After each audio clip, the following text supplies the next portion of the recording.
And you may recall, Mr. President, that even with the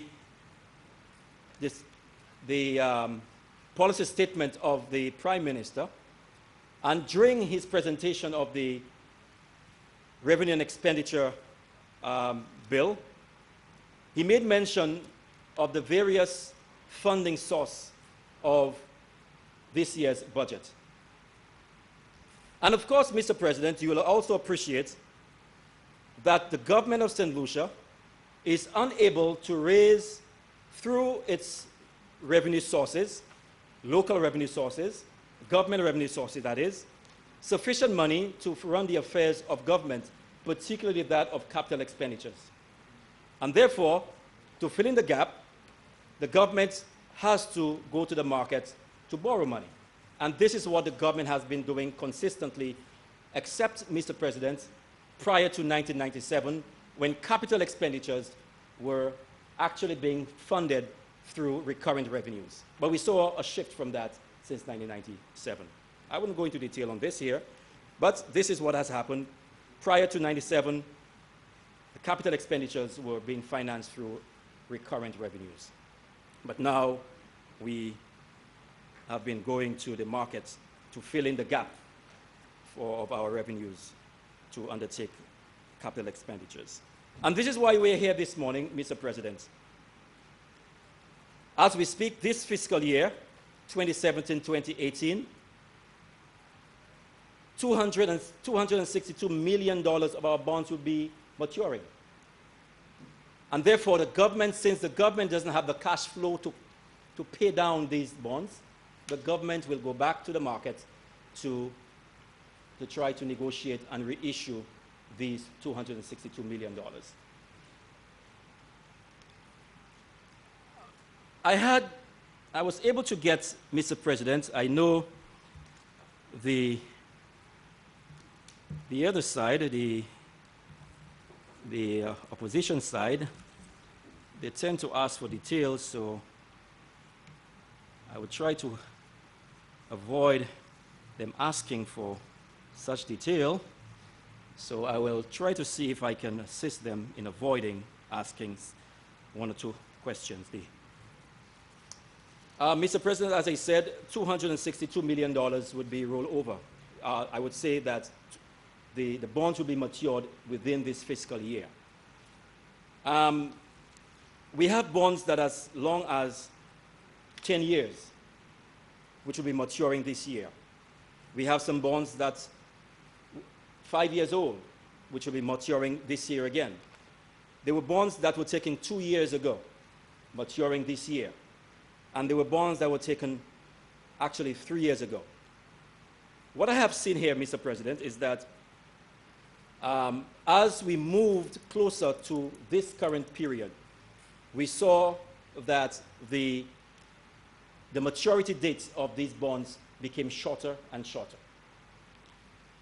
And of course, carrying even higher interest rates. It says a lot. It shows clearly that 10 years ago, at least 10 years ago, we were able to have, of course, been able to go to the market and get longer term bonds. And this has a very, very close relationship with the level of confidence that the bond market has with Saint Lucia. In other words, if Saint Lucia, 10 years ago, Saint Lucia was seen in a very favorable light in terms of lending money or borrowing money from these creditors. But as we moved closer in the last 5 years, what we saw is that the bond maturity dates became even shorter, very, very short. So this is why we are here this morning, Mr. President, to see how we can refinance these maturing debts. As I said earlier, they are in the amount of $262 million. Mr. President, the $103 million is to fund the existing capital projects within this fiscal year, 2017-2018. If you, Mr. President, within the budget book, it will show that the total amount of bonds required for the funding of our capital projects for this fiscal year is $208 million. But we are here seeking 103. And the question is, why 103 and not 208? Mr. President, you may recall we were here sometime in December. We came to get the authority to raise money in the bond market. I think it was, at that time, it was $120 million. Last year's budget, the bond amount required was $97 million.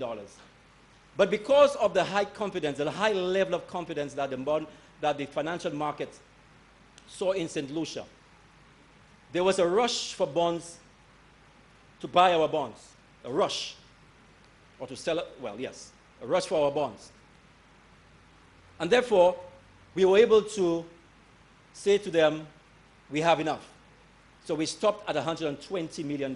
Now, with the $120 million authority we had, $120 million, we were able to borrow part of that $120 million to retire some of the bonds that actually expired last year. So what we did, we reduced on the debt stock. So there was no longer a rollover of the amount that we retired.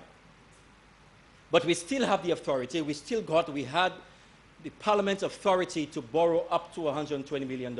So we are going to use part of that authority we had last year, the $120 million, and we are seeking the $103 million authority with this time around to fund a capital expenditure of $208 million. So that's why we're here this morning, Mr. President. It is a normal process, and I'm hoping that we'll have the Senate approval for this resolution.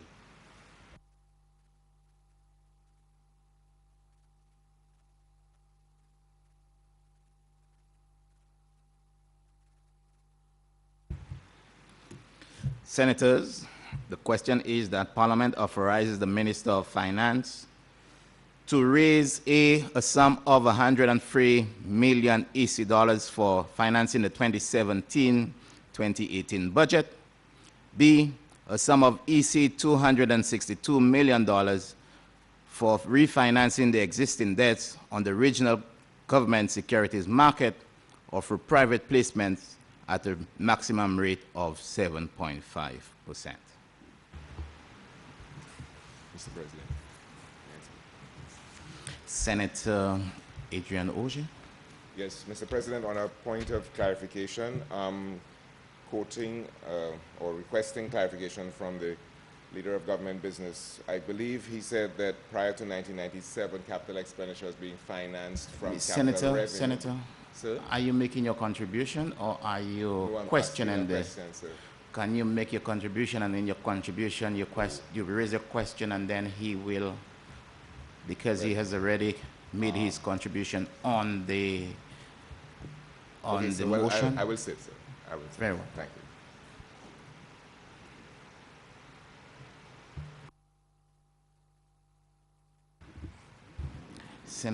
Senator Joachim Henry, Leader of Opposition Business.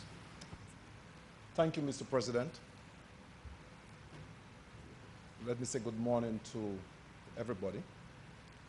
It's a time that some time has passed since I last spoke in this House.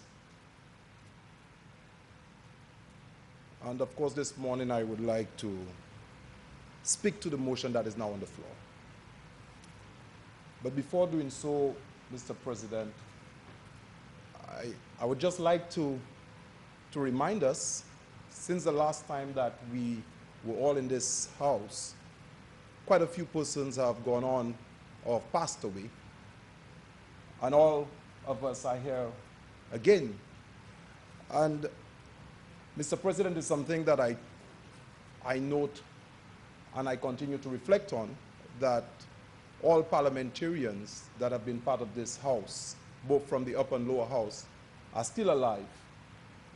But through sit-ins, many persons, St. Lucians, young people, would die through the various means. And therefore, I want to use this opportunity always to say thanks to the Almighty God for life. And it is that life that I take not for granted. But as I stand here today, I really want to speak from my heart, what I know to be truthful, and do it with respect, but also recognize the opportunity and privilege given to all of us to be part of the proceedings in the matter relating to Saint Lucia. Mr. President, I just like to cite, and I would have done so had I been there earlier on, the two young persons, young ladies who, my daughter's friends who died in the car accident, just at age 18 and 19. Also, a baby who died in a fire in Lacroix, and another baby that was strangled in her playpen in George Charles Boulevard. These experiences of the various families that have undergone these traumatic experiences continue to reflect on my mind, and I just like to take note that not all of us in Saint Lucia having a good time like it seems, and therefore the solemnity of my presentation is consistent with the time that we're living in, recognizing that away from St. Lucia and the different parts of the world, we're hearing of terrorism, we're hearing of fires in London where my mom lives, and on London Bridge people are stabbing, and we are living in a very chaotic world. And the challenges are insurmountable as it seems. So we here in St. Lucia, and those of us who have to participate in government business, I do say that we need to, from time to time, recognize that it's a privilege and an opportunity to do so.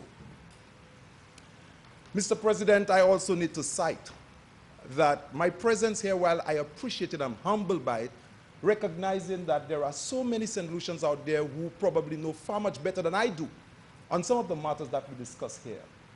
I do not think my presence here suggests in any way that I am more qualified than everybody else, but that the opportunity offered to me I do humbly accept, and therefore, as I present, I recognize that the individuals, the skill and talent of St. Lucia is so far in terms of its breadth and depth that we inside need to humble ourselves as we subject to the discussion, knowing that there are other persons listening to us.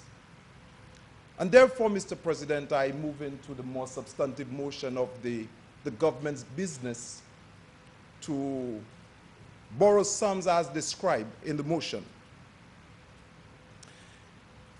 Mr. President, there's one question that continues to linger on my mind as we deal with government business, and this question is fundamental, and I ask the question, for who? And this, if the question is asked, for who do we do these things, I think it will help us understand some of the questions being asked. Why are we doing what we do? For who? Is it for ourselves? Are we borrowing to enrich those who already have? Are we doing it to address those who are marginalized? Are we doing it in keeping with what is happening in the world today? Are we doing it bearing in mind the situation in St. Lucia? And the first I would like to submit to this House, Mr. President, is the issue of crime. Not crime in terms of the incidence of what's taking place now. I think if I speak of it as what's happening this year, I think it would be considered political. But when I looked at, and I deliberately, Mr. President, looked at crime from about 20 years moving on, and I plotted the trend line in the statistics that I found, I recognized that from about 1996, 94, 95, crime has been on the increase. We moved from having 12, 14 murders a year to 20, to 30, to 44. And today in 2017, we are just halfway in this calendar year and we're already 29. What consideration, how are we thinking of these things as we make the decision? It's in this context that I want to make this my contribution. The issue of our young people and the various communities where A lot of them are marginalized, and where gambling seems to be taking control of our various communities. Gambling. The poorer communities. The single mother's household who are unemployed. It is in this context I speak to what we're doing and how does it relate? How do we connect? Mr. President, I would like to also acknowledge that as I do so, that I'll do it within the understanding that I have as a quantity surveyor, first and foremost, because, Mr. President, I've only been in this parliament for a short time, but I've spent 25 years working as a quantity surveyor. And there are some things that I understand a lot better, and I do not understand everything as I would like to, and therefore I subject myself to those who've gone before, the literature that exists. So therefore I would like to make reference to a document that has been document of the House, but if it's not, I will gladly make it available. It is a document from the IMF country report number 09 of 257, and I'm sure the leader of government business would be very familiar with this document. 209. Saint Lucia request for disbursement under a rapid access component of exogenous shocks facility. And during that time, of course, it was under this administration that the IMF made a visit, the annual visit to Saint Lucia. Saint Lucia had just gone through a recession. And they met with the experts in Saint Lucia, the staff of the Ministry of Finance. And they were discussing what are the measures, how should the government at that time approach the business of Saint Lucia. It was the member, honorable member, parliamentarian for Castries North, was the then prime minister, if I'm correct. But just to quote, am I correct? Castries North, Mr. President, yes. Just a little snippet into what they showed. 2004, real GDP as a factor, of course, was just 3.8. And showed that in 2005, 4.4, moving on to 4.9. There was a slight decrease in 1.7, but moved to 0.7. Fiscal balance, 0.7 in 2004, negative 3.0, 2005, negative 2.6, showed an increase. What did the IMF say at that time to the experts here in terms of the management of the economy of Saint Lucia as it relates to borrowing? As it relates to borrowing at the time then. And I want to make, I use this because the context of it is that it was the same administration who is now managing the economy, who was managing the economy then. And I want to see if there is a pattern, if there's some consistency, if there's adherence. What is the government posture towards advice from these agencies, the IMF, the World Bank, the CDB? A, fiscal policy, and I quote, Mr. President, the fundamental challenge for 2009, 2010 is defining the role of fiscal policy can play in mitigating the adverse effects of the weak economic environment without derailing financial and macroeconomic stability. And they went on to say there was limited scope for increase in discretionary spending and the deterioration in social conditions with high and rising employment. That would imply refocusing of expenditure towards social protection.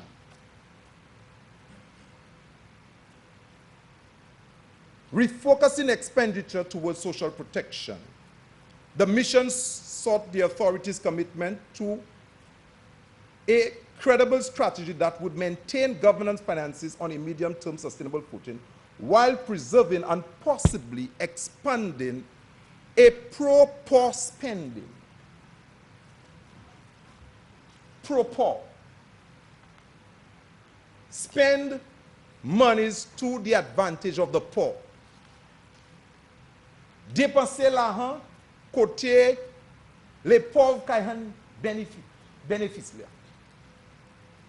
Dépenser l'argent côté moun qui pas ni sa hand. In 2009, the IMF suggested or advised the government, the then government, that things were getting real bad socially. And of course, they would have cited crime, a very important indicator. Crime was on the rise. In 2009, and I said, the backdrop to my presentation, that I looked at the statistics of crime. 1996, 9 murders, manslaughter. 1997, 12. 1998, 14. 1999, 14. 2022, 2001, 24. 2002, 35. Senator, not wanting to interrupt, but can you cite the document? I got this from the Statistics Department. And of course, that can be made as a document of the House of everything that I read. From the Statistics Department, it's online. But generally, and I think we can agree, and the expert who is here, there's an expert in terms of crime fighting, the minister responsible for national security. Crime has been on the increase. And the social deterioration of the country at that time, the IMF suggested that we should have embarked on a pro-poor and the possibility of expanding social programs or safety net, social protection. And I asked the question in 2017, si nous kay pouete quantité l'argent pour qui ça? Ek bay ki moun? For what? And in answering that question, Mr. President, I suggest that if you answer the question of the budget, for whom and what, it may very well give some indication. For who? And of course, construction seems to be a major activity in the context of Saint Lucia's operation. Construction. Mr. President, I will tell you, as a student of the construction industry, I do not believe in the construction industry like a lot of persons do, because I am integral as a quantity surveyor, and I understand to some extent the property market. That's why I'm an expert. I'm not an economist. But I understand the construction industry. I understand roads. And there is a very important perspective I would like to draw to members. And that is from a book. I've made a document of the House also from Ralph Morton, looking at the construction of the UK industry. Very important. It says that, it showed that most of public sector infrastructure spending, for example, is now expenditure on major road schemes. That's the former Department of Environmental and Transport, that's in the UK. Let over 500 million of road maintenance contract during 1998-1999, as well as a number of major new road schemes. The department was probably the biggest spender on construction for all government departments. I'm talking about the UK still. The Department of Health was another big spender in the year 2000. Hospital building, they had PFI, 4.5 billion, another 544 million pounds was spent. And Morton was highlighting that the government, or the UK government, was spending largely in the construction industry. And he asked the question, why? Why? Two reasons. is given. One, the need for more prisons, more hospital. Maybe that's one of the reasons why the government would spend more money constructing this. But there's also a second reason highlighted by Morton. The second major determining factor certainly is the pass-through, perhaps no longer so significant, that has been the state of the economy as a whole. Under the conventional Keynesian economic policies, government spending, in particular capital spending, were used to control fluctuations in the economy as a whole. So in times of recession, as output and employment fell, government would increase spending to stimulate economic activity. And in times of boom, when inflationary conditions threatened to get out of hand, government reduced spending for both economic and administrative reasons. Unquote. But what I would like to cite to this Honorable House, Mr. President, is the arrangement of the UK construction industry. And who are the participants? And why would the UK government believe that construction can be a tool to stimulate the economy? So there's quite a bit of construction activity, but look at how it's arranged. You find persons operating at all levels in the UK, and they train personnel to operate within a very complex construction industry that can build hotels, well, not just hotels, schools, airports, railway tracks, and the like. The capacity to do so. So I ask ourselves, when we are borrowing money for this economy, where should the focus be? And how do we get the benefit from such borrowing? How do we get it? Is it by construction and running the drains? Who are the participants? And how do we go about allocating it?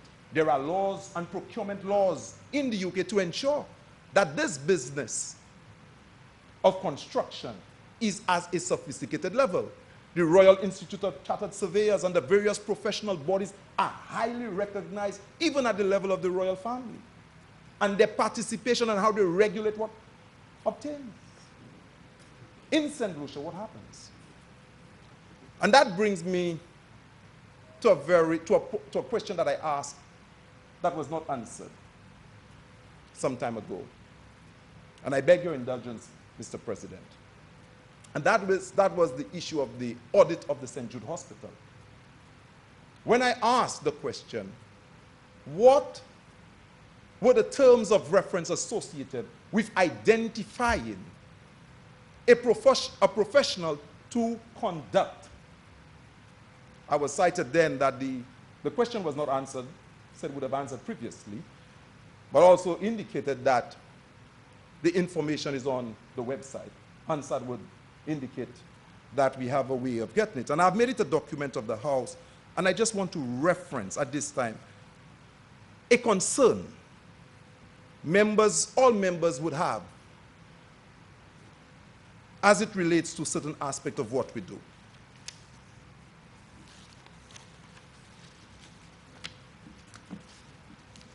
Mr. President, I went through the document and I picked up the terms of reference, July 31st, 2016. And the St. Jude terms of reference, St. Jude Hospital gave a background indicating when the hospital was built. 1946, there was a second major hospital in St. Lucia. Hospital was damaged by fire. The government of St. Lucia commissioned the reconstruction of St. Jude Hospital in 2009. Works are currently ongoing, and the civil works have started.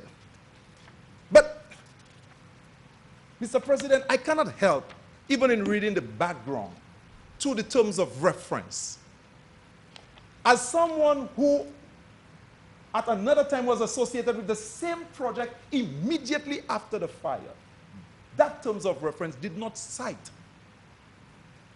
the conditions under which, because I was then in the Prime Minister's office, in the cabinet room, with PAHO, and with other significant players discussing the approach. Mr. President, all I'm trying to get to, in summary, before I get there, I'll say it, is that most times we speculate on corruption. We speculate on a lot of things happening wrong without having an appreciation, one, for who we are as a people, the level at which we operate, and focusing on how we can do better. We take each other down first. So here I was when the fire took place, because the agency I was responsible for at the time, Mr. President, was about to erect a 100,000-gallon water tank for St. Jude. The contract was signed. And here came the fire. And the Prime Minister called and said, we need to abort. What do we do? Mr. President, I rise subject to order, Standing Order 37-1.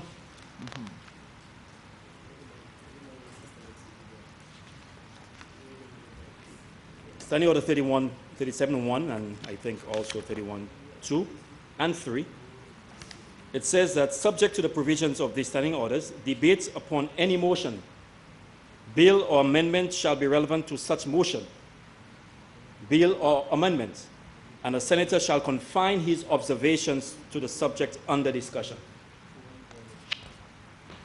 2 says, reference shall not be made to any matter on which a judicial decision is pending in such a way as might, in the opinion of the chair, prejudice the interest of parties thereto. And 3, Mr. President, it says, it shall be out of order to attempt to revive any debate, a matter, or reconsider any specific question, or than a matter or question relating to a bill returned with any amendment by the Honorable House of Assembly upon which the Senate has come to a conclusion during the current session, except upon a substantive motion or rescission. Mr. President, I believe this 37-1 applies here more forcefully. The honorable member is speaking of a subject matter which has absolutely no connection, no relevance to the motion at hand.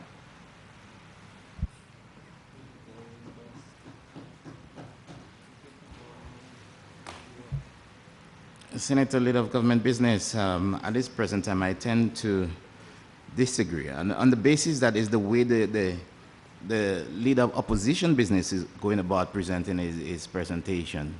And he's asking the question, what's the relevance and for whom? You see, he started that way in making his presentation. For whom? What's the purpose of the borrowing? And he's just going about laying his presentation and questioning whether, I'm not sure where he's going with the St. Jude, so I'll monitor the St. Jude's Mr. President, I have answered the question about the purpose of the borrowing, haven't I? I think I clearly... No, there's nothing wrong with you answering that, but he can question it. And he can indicate that the borrowing, the reason that you've given is not sufficient. Mr. President, he has not questioned the reason why I gave for the borrowing. That's what I'm saying here. He has not. He has gone off tangent, completely off tangent. It was very clear as to the reason why we are borrowing the 103 million and the $262 million. The 262 millions were for rollover. I haven't heard anything about rollovers yet. Absolutely. The 103 is for the funding of the capital program. Absolutely. Leader of Government Business. I will allow the presentation for the time being. I am monitoring it, so very well. Thank you, Mr. President. And I beg your indulgence. You will see where I'm heading to it, where I'm heading with this issue. I'm asking the question from a philosophical standpoint of what we do in government. Why are we doing it, and for what in specific terms? And I'm saying that the borrowing is to finance this capital budget. The borrowing is to finance the capital budget through which you will get the operations and programs of government. And of course, the efficiency for which we deliberate, we do these things are important. But how do you look at efficiency and accountability in government operations? It is through the procurement of arrangements. It is through due diligence. It is through the various instruments and actions of government, even when other governments have carried out projects. How do we react? And here was this administration, when the previous administration was implementing its programs and came into office and saw the need to do an investigation. I'm saying this budget also caters for the office of the Auditor General. There's an office, there's a report tabled in this Parliament, a report from the Auditors General, isn't there? And there's an allocation of $1.something million in recurrent expenditure to finance the office of the Auditor General. But the action of this administration upon taking office saw the need to spend $1 million to carry out an investigation into the St. Jude Hospital. But look at the terms of reference. The terms of reference, Mr. President, I find is very interesting. The terms of reference spoke of accreditation, for example. And I asked myself, when we carry out due diligence in terms of what we spending the monies for, we ask the question, for who and for what? Who is supposed to benefit? Look at the deterioration, the social climate that we are in. Qui moun qui kay han bénéfice là? Qui moun, by qui moun nou ka fait tout ça nou ka faire? L'en nou pour te quantité l'argent qui kay ni pour payer. Pour tout jeune moun qui kay vini dem espadier. Question c'est by qui moun? Et là nous point exemple, yon $100 millions qui dépensé à sous l'hôpital Saint Jude. Côté gouvernement ça la ouais nécessaire pour faire investigation. Moi dit gardez qui ça qui écrit. One of the things I recognize in this book of accreditation, I'm saying, are we building hospitals for it to be accredited? Are we building health centers? There are plans to build health centers. Are they going to be accredited? I know, Mr. President, none of our hospitals are accredited. St. Jude is not. Tapio is not. Tapio fell out of accreditation. I did my research before I came here. None. Victoria Hospital has never been accredited.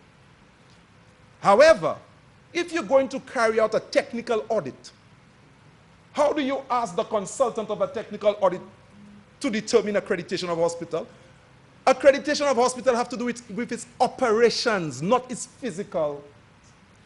So you pay $1 million to a civil engineer to carry out an audit. You feature in the terms of reference accreditation, whether it is through the Canadian board.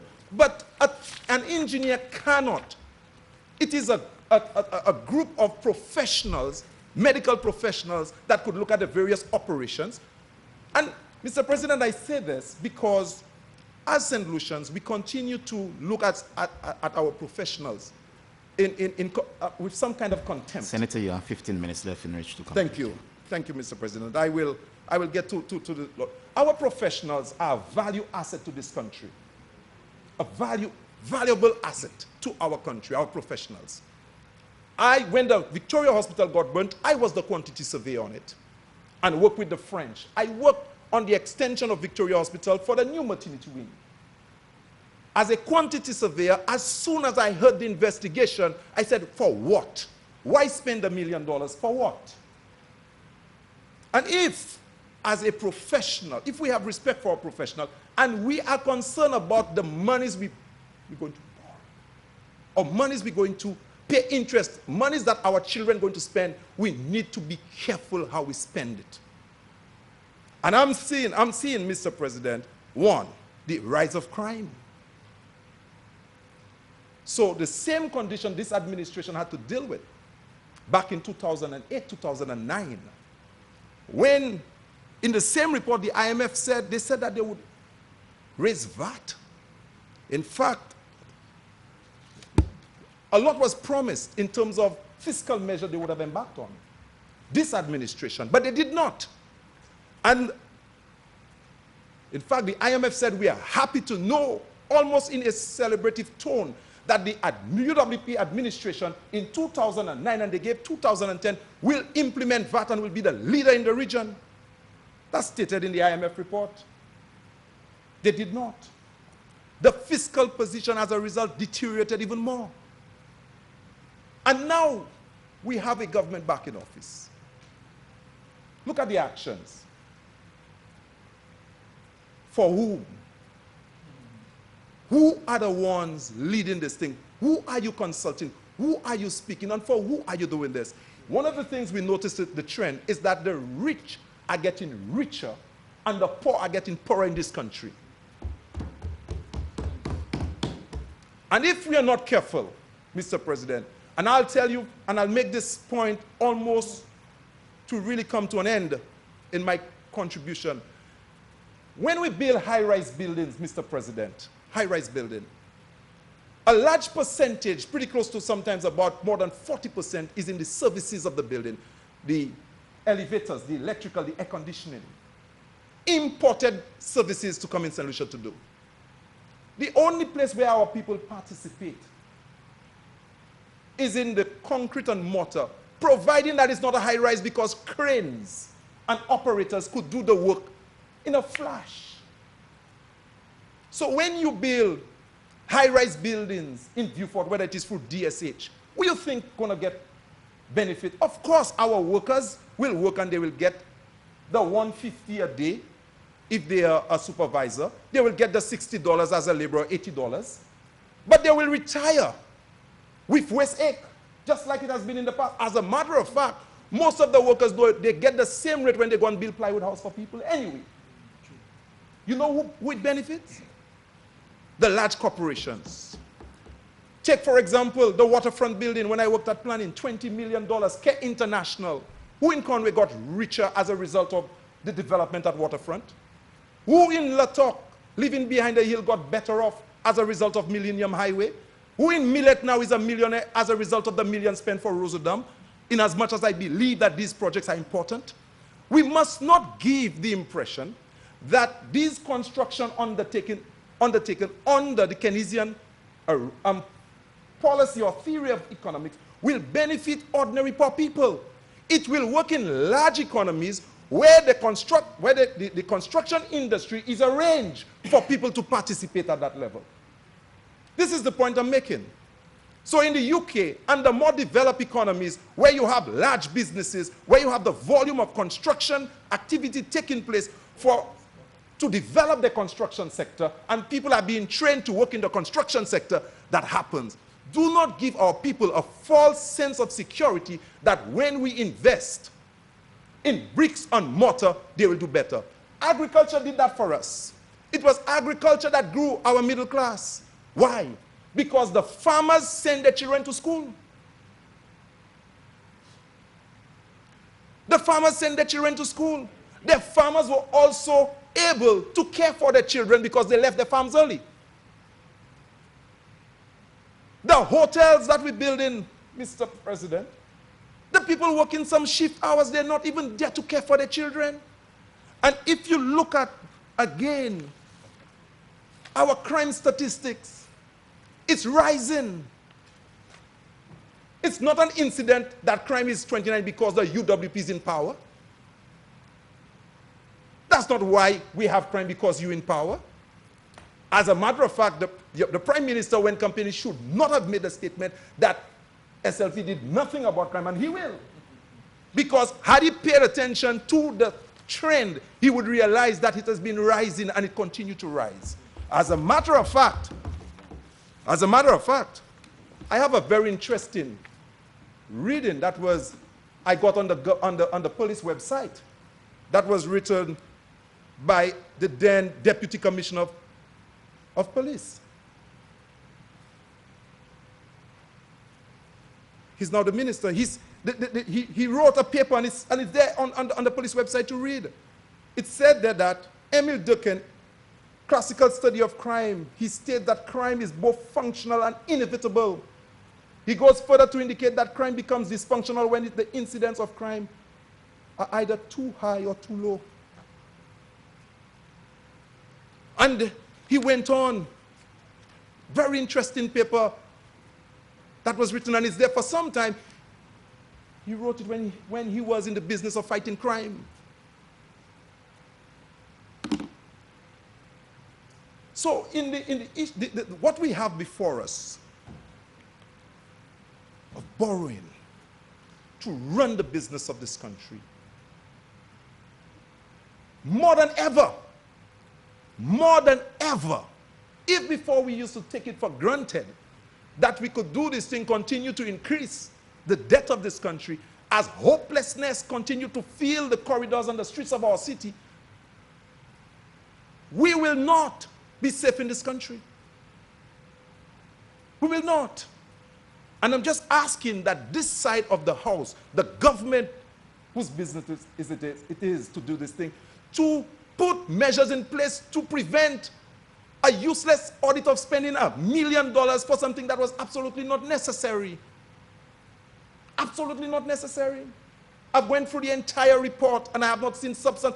If it is a technical report, Mr. President, I would have expected to see the testing of concrete. I would want to read about whether they excavated a certain part to inspect to see what kind of foundation.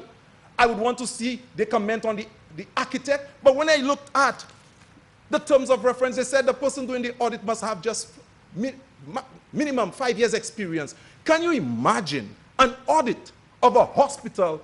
That person doing it must have a minimum of 5 years. That means you just come from school to audit a hospital. And $1 million. And I understood from somebody that the leader of probably can correct me, leader of the independent member, the auditing of the banks. I do not think that you would pay $1 million to audit a bank.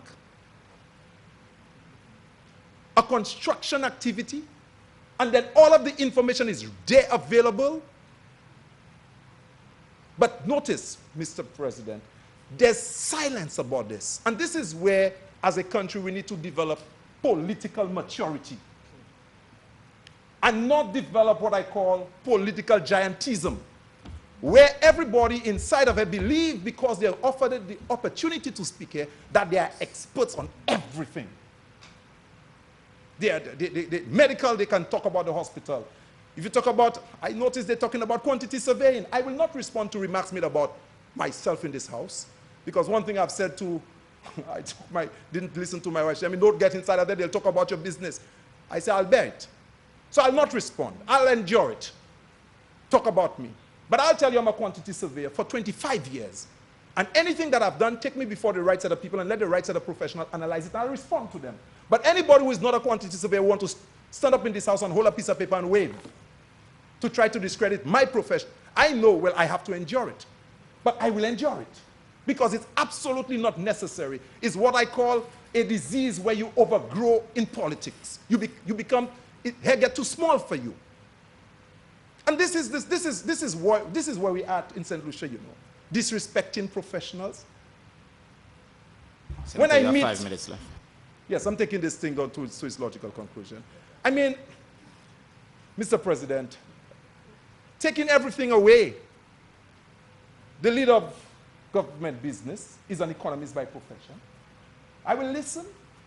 And notice I have not delved into GDP and all of these indicators. I will subscribe to a few textbooks that I've read and research what he has said and consult with a professional to find out everything he says there, whether it's making sense. But I expect that I can speak as an authority on quantity surveying and the cost of buildings. I can speak on the cost of roads. I heard road that is less than 18 kilometers is being built for $18 million. How could that be? $1 million per kilometer? I'm saying that we need to be extremely careful. And these things are being discussed. And don't try to spare my name. Don't try to spare my name. Because the people out there, you know what they say? You're tout c'est même. All of us are the same. Maybe not the independents, but they say that about both sides. You're tout cavalier. You're tout ceci. So when we attack and try to discredit one side, it resonates on the other side even more. I was told that our debate is okay. In other jurisdictions, that the debates are worse. I say mine is not okay. we need to bring it down to the level at which we can operate, Mr. President. Reason being, and this is my opinion, if we want to have parliament debate like those richer countries, give us the money as well. We do not have the money, our population is smaller, we need to be different. We need to have something that works for us. We need to have something that can resemble who we are. Who we are. You understand? And this is why I say that we need to ask the question, for whom? Who will benefit when we loan these monies? Because certain persons have lined up themselves to benefit from these activities. And the poor people of this country will forever be placed on a side. And we would not be able to grow a middle class that is so important in the service industry. The agricultural sector did it. But now we need to think again, because the tourism sector is providing more challenges for our population than we can believe.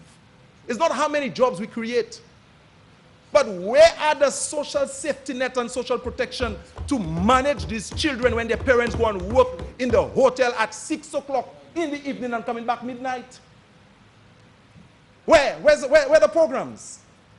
And you have bought the single mothers program, you have bought some of our nice programs, you have bought some of the safety net programs, and I thought we would have consolidated, or I thought you would at least adhere to the advice given by IMF when they said that we should expand, we should look at the possibility of expanding a pro-poor spending. A proper spending. And I'm not talking about, no, you see, a proper spending, it must be direct. It must not, you must not look to see how you spend it, give it to the rich, and then call them and say, hey, did you employ 10 persons from there? Look, $1 million, employ the people from the area. No, that's not what I'm talking about. This is what leads to the corruption. We must engage our poor people directly. And Mr. President, I am serious about that because I've worked 15 years with them. UWP or SLP, a poor person cry the same. They cry the same, they have the same issues. Their homes get burnt and we no longer have the distress fund. Are we going to put in the distress fund? Mr. President, when I last checked and I called the fire service, one year I asked how many families we have that have not been addressed. The fire service told me fire victims hardly ever recover in Saint Lucia.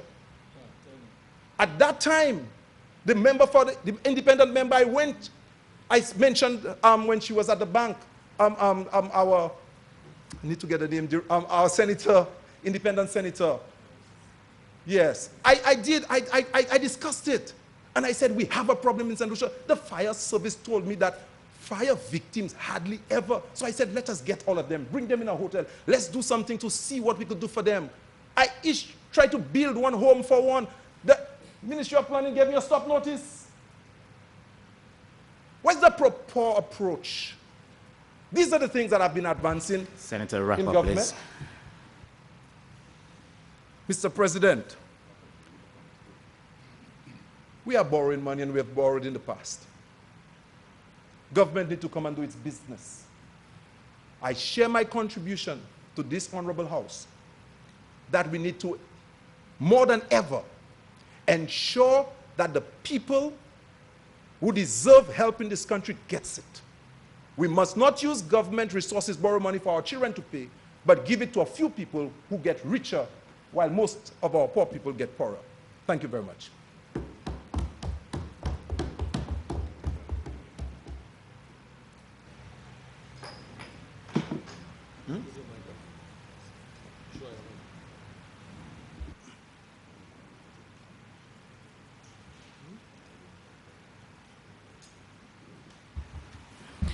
Senator Ferdinand. Thank you, Mr. President. Before I get directly to my contribution, when I rise in this honorable house, I tend to make an attempt to contribute to the quality of the debate. I've said it before and I will do the same today.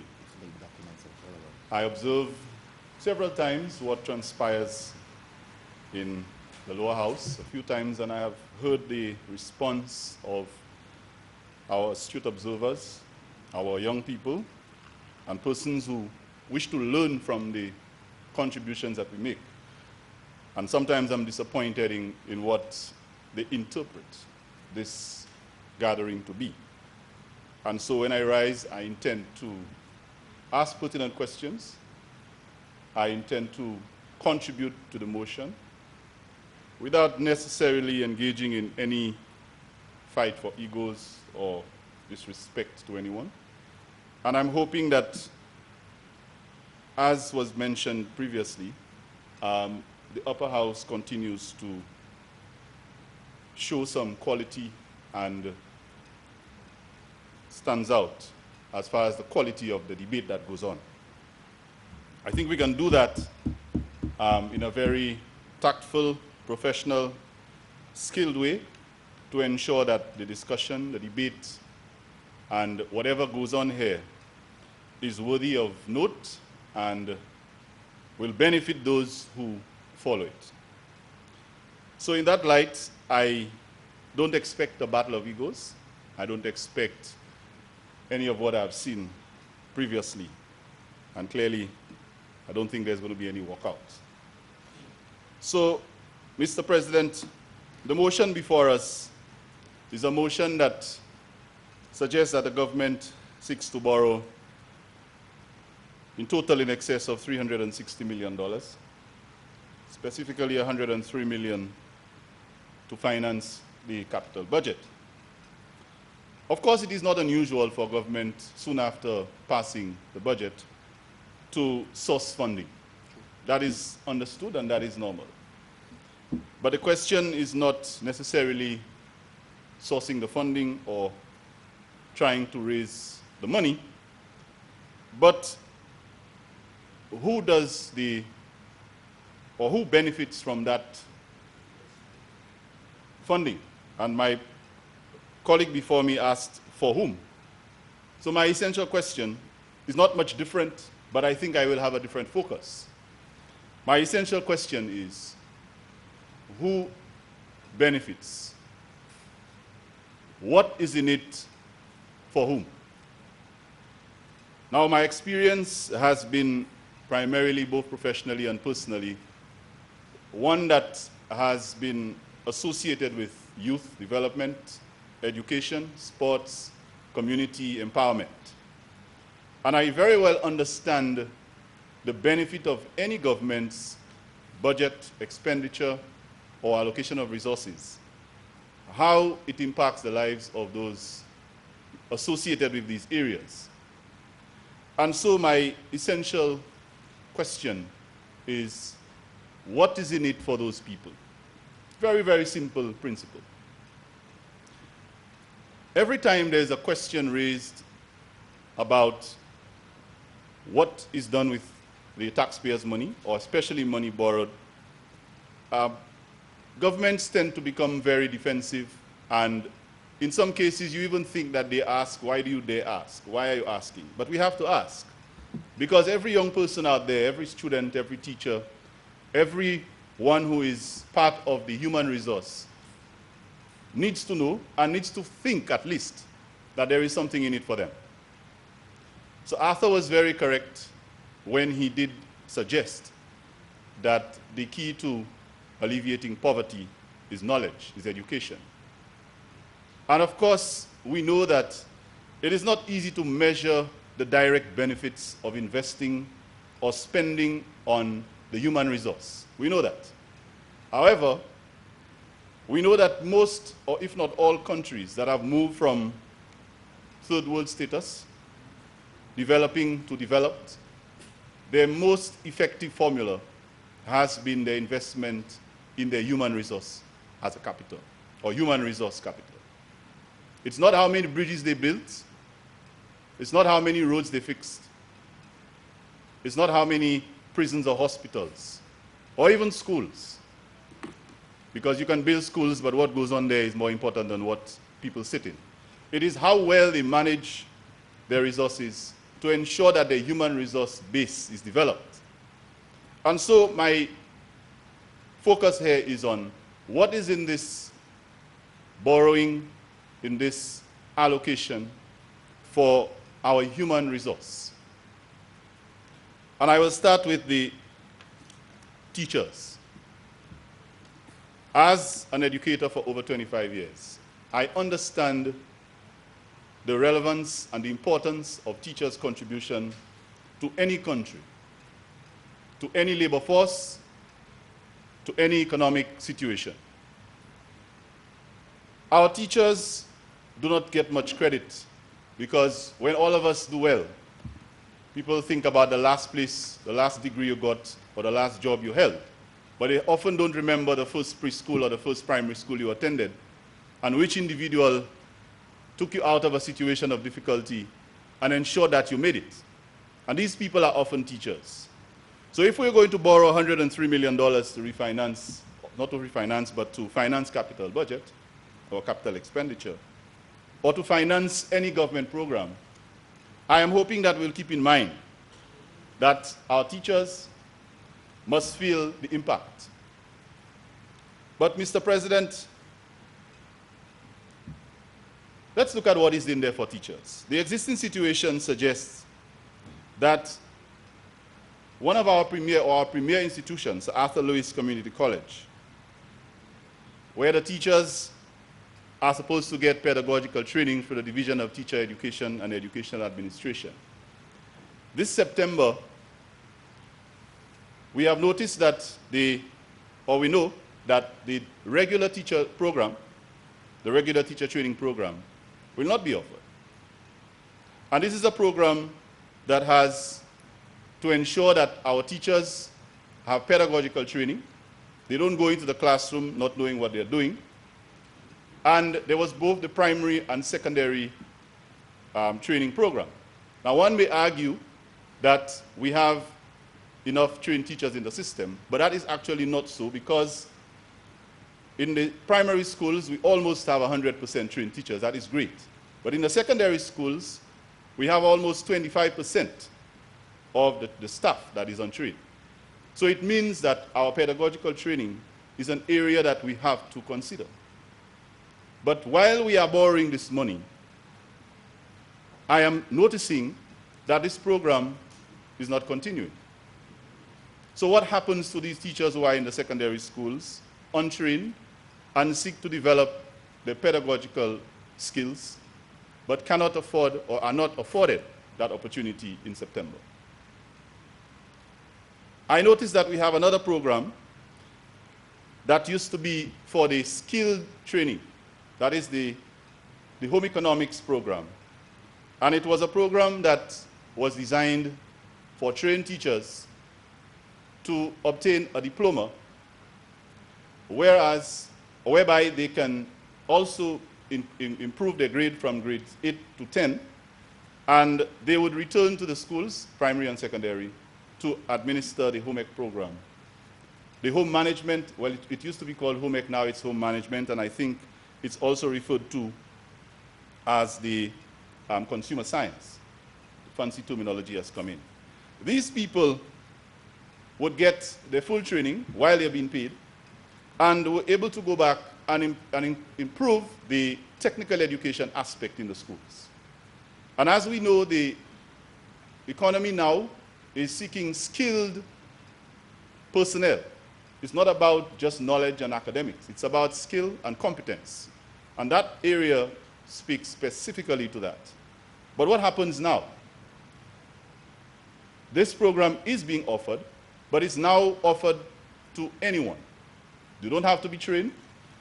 Are we now going to ask the teachers who are not trained to engage in a program of certification in an area that requires training without the $800 bursaries that they would normally get, and then go back to the schools to go back to teacher training, the same teacher training that has been stopped?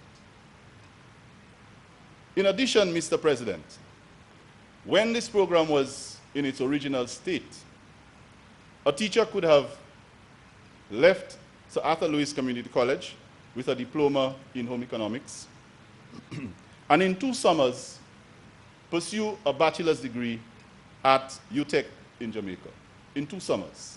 All that time, that teacher remains employed, can look after her family or his family, and is at a grade 10 salary.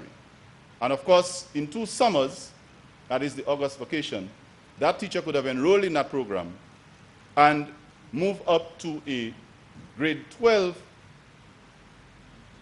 status in the teaching service and earn a grade 12 salary to help to feed their family.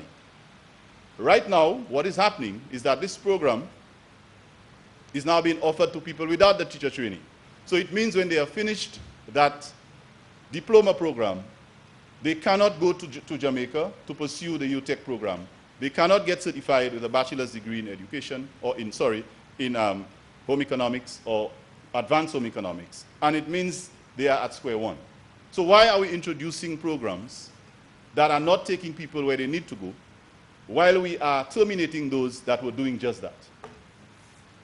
So, Mr. President, I need to say that while we borrow and while we decide to seek to borrow or to seek to get funding for our programs, we need to do so with a social conscience.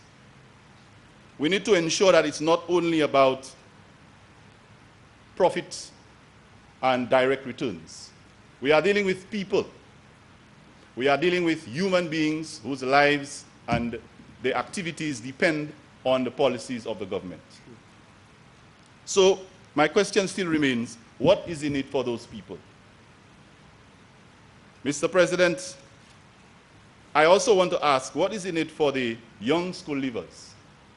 What is in it for them? About 2,000 of them are graduating this year. In fact, it's graduation season. As a matter of fact, I'm supposed to attend one this afternoon. There are about 3 secondary schools. 3 secondary schools with graduation ceremonies today. Miku Secondary, Leon Hess Comprehensive, Ufot Comprehensive, Larry Shoes. So the young people are in graduation mode. Many of them will want to pursue further education, I hope. But many of them will seek to, like some of us did, find immediate employment to help support their family and to perhaps save up for later pursuance of education. And so the 2,000 or so of them, including the post-secondary students, what is in it for them? What is in this borrowing and this budget for them? Are we expecting them to depend on one of these programs that I just heard about? And I will allude to it a little bit later. Are we depending on one of these programs that has basically replaced a program that was intended to help young people who graduated from secondary school and were unable to acquire the number of CSEC passes to gain direct employment or to enter tertiary education? We have a whole lot of these people in the system, and I think we have to pay attention to them. Mr. President, we had an organization known as the NSDC, National Skills Development Center. I know several of my past students who went after graduating from secondary school and not doing as well as they would like. They may have been late developers, and we have a lot of people like that. They bloom in the latter years or the later years of their adolescence. They had a second chance where they could have returned to that institution and received training in skilled areas. Skilled areas such as plumbing, electricals, hospitality training, and a whole lot of others, Mr. President, skilled areas that would at least give them a chance to become employable, to earn a living, and to contribute to this economy. And they would do so with a minimal cost, just a small fee, and some of them would even get allowances when they get into apprenticeship training. And right now, what has happened to this NSDC program that offered our young people a second chance? Well, the institution, or maybe the building is still there, but are we replacing this? And one more thing I have to say about it before I move on. in addition to offering skill training, it also offered CVQ certification. Now, CVQ really, it's one of the components of the CXC program. It is not the CSEC, which is the secondary education, where you get your 1, 2s, and 3s, but it's the CVQ, the Caribbean Vocational Qualification, which is skill-based and allows you to seek or gain employment in any of the countries in the OECS and CARICOM that have accepted the certification. In fact, it's a standard certification that allows you to work in other countries, as long as you have the certification and the skill. And that NSDC also provided that training. And not every child in St. Lucia will be a lawyer or a doctor or a nurse or a police officer. Some of them, that is the only way in which they can become certified in an area of skill that can allow them to go somewhere with a piece of paper and say, I am certified in small engines maintenance. And so you can employ me to do so in Barbados, in Antigua, and in another country. However, what has happened to this program? Are we now going to replace this institution where young people could have gotten training and certification at a minimal cost and now have them to go to seek assistance or seek that training in private, almost private funded government programs like CHTTI, where they have to spend thousands of dollars just to gain entry? I don't see why this is necessary. And are we going to borrow money to abandon programs like those offered at NSDC to replace them with those programs? And that is why my question is, who is it for? What is in it for these young people? What is in it for them? So, Mr. President, I also want to ask, apart from just the hospitality training, what else does this new entity offer? Remember, the NSDC offered a range of skill areas, and I mentioned some of them: electricals, plumbing, also hospitality training, right? And a whole lot of other areas, small engines repair and so on. This new CHTTI, or whatever it is called, is focused on only one skill area: hospitality training. So what happens to the other areas that our young people are interested in? And the job markets demand that they have skills in those areas. Are we only preparing our young people for training in hospitality areas? Is that all we're offering? So how are we spending those monies? Mr. President, I want to go to the curriculum. Our present curriculum, and as mentioned by the Minister of Education herself, that I agree with, it requires some measure of, if you can see, revolution or modernization. And I agree. But while we're speaking of modernizing the school curriculum, what are we going to include? How are we going to do so? What is in this borrowing, or what is in this budgetary allocation, and in this attempt by the government to finance its programs? What is in it for our curriculum that exists as it exists right now? I heard mention of ICT, of course, and our Ministry of Education is Education and Innovation. That is very, very nice to hear. But ICT started, and training in ICT started quite a long time ago. As a former school principal, I remember teachers from my school, and now principals, have been engaged in ICT training to familiarize them with the program, to ensure that it is properly implemented in schools. I was hoping to have heard or to hear that there was some allocation or something to do with that type of development in all of this borrowing. I am yet to hear about it. So, not just that we remove the laptops, and I know the argument about we can't eat laptops, and why put laptops in schools if the children don't have the skills and the teachers don't have the skills, but the government of St. Lucia, under the St. Lucia Labour Party, had already started that training program. So ICT, and we must also remember that ICT is not about computers alone. It is not about computers alone. It's about e-learning. It's about making learning relevant in the classroom so that students can adapt to all the technology and the latest advancements that are there. And so it's not about having a piece of equipment. It's also about developing the competencies to use it. And that is where I was hoping that I would see some injection of some of this money. So, Mr. President, we have something called digital classrooms. And any modern educator will appreciate the need for that. Because you come to a classroom as a teacher with chalk and Bristol board and children don't want to hear you. They're interested in the digital gadgets. That's what they want to see. And whereas the only digital gadget that they had provided by the government, which was a laptop, was taken away, I was hoping that there would have been something to replace it.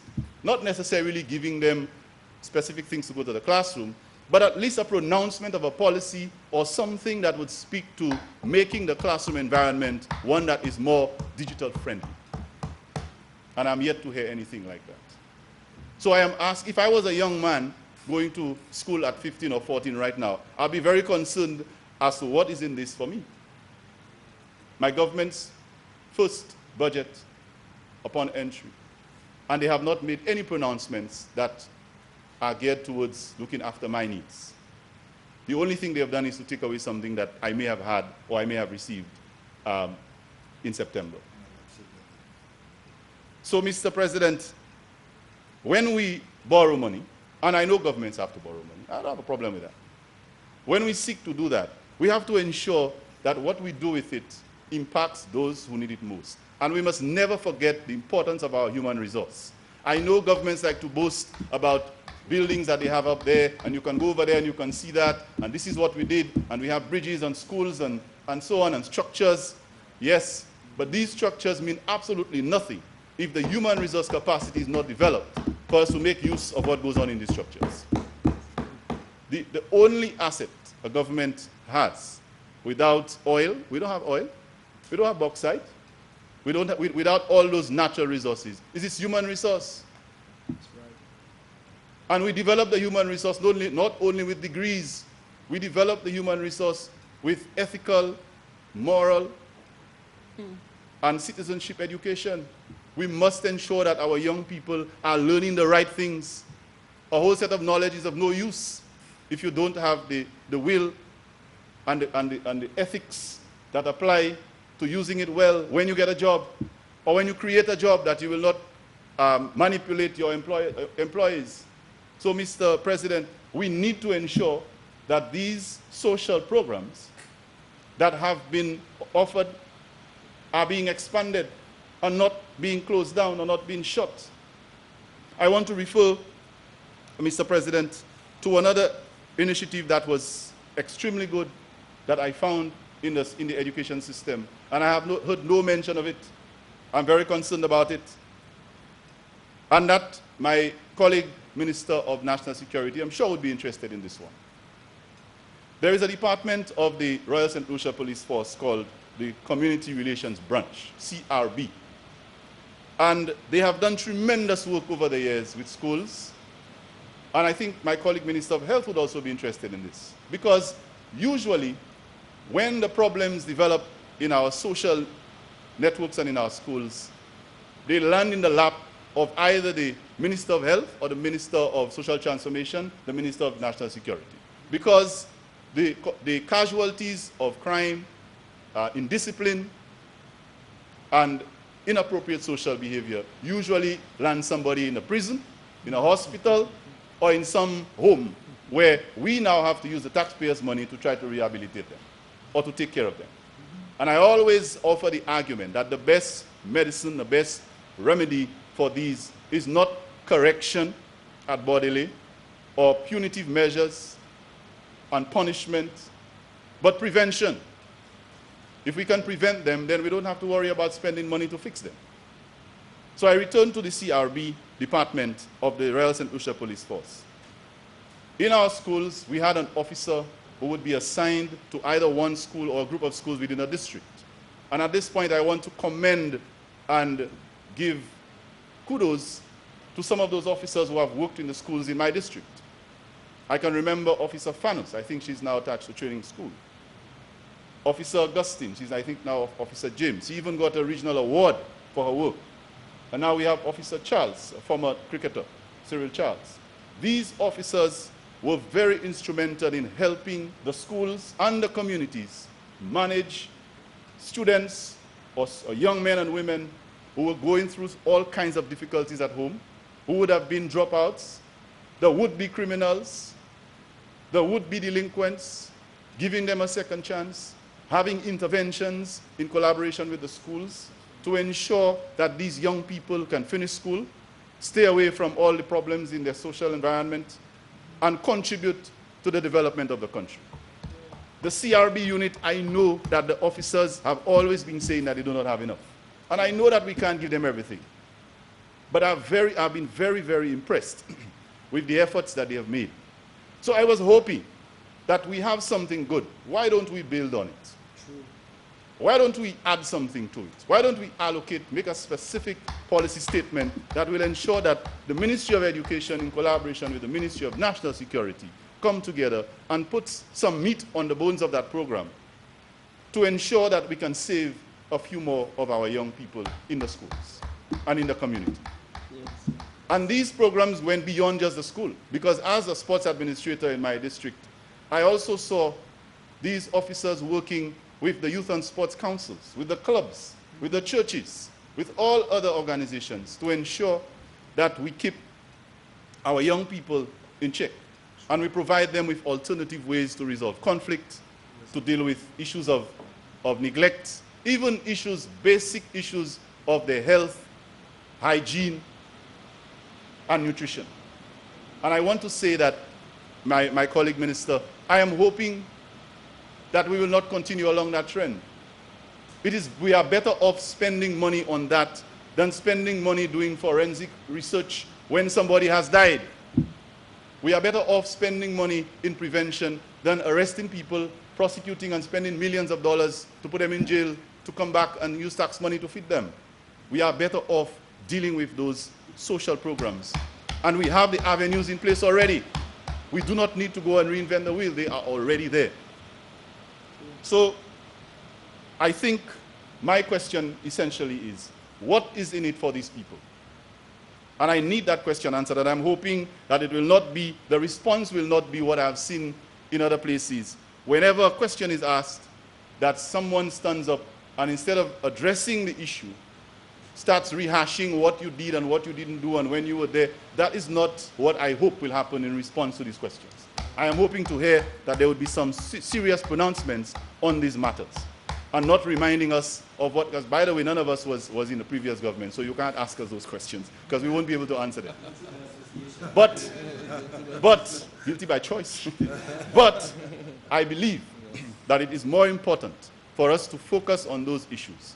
And our Minister of Health will appreciate that, because a lot of the issues that where young people wind up in the hospital with shootings, abortion issues, and rape and incest and all those things, self-esteem is the issue, you know, poor self-esteem, and they're taken advantage of. And then we have to find resources to hire counselors, to hire all kinds of professionals in the hospital to compete with the little bit that we have. Transit homes, yes, right? And by the way, don't forget that in the schools, we in the school systems have been the ones who day to day, excuse me, day by day have to deal with those people and these young children when they come, and even their parents. So I am very concerned that I have not heard any major pronouncements made to address the plight of these people. So I've mentioned the teachers and I've mentioned the school leavers. Senator, you have 15 minutes left in which to complete your presentation. Thank you, Mr. President. I think I will be well within that time.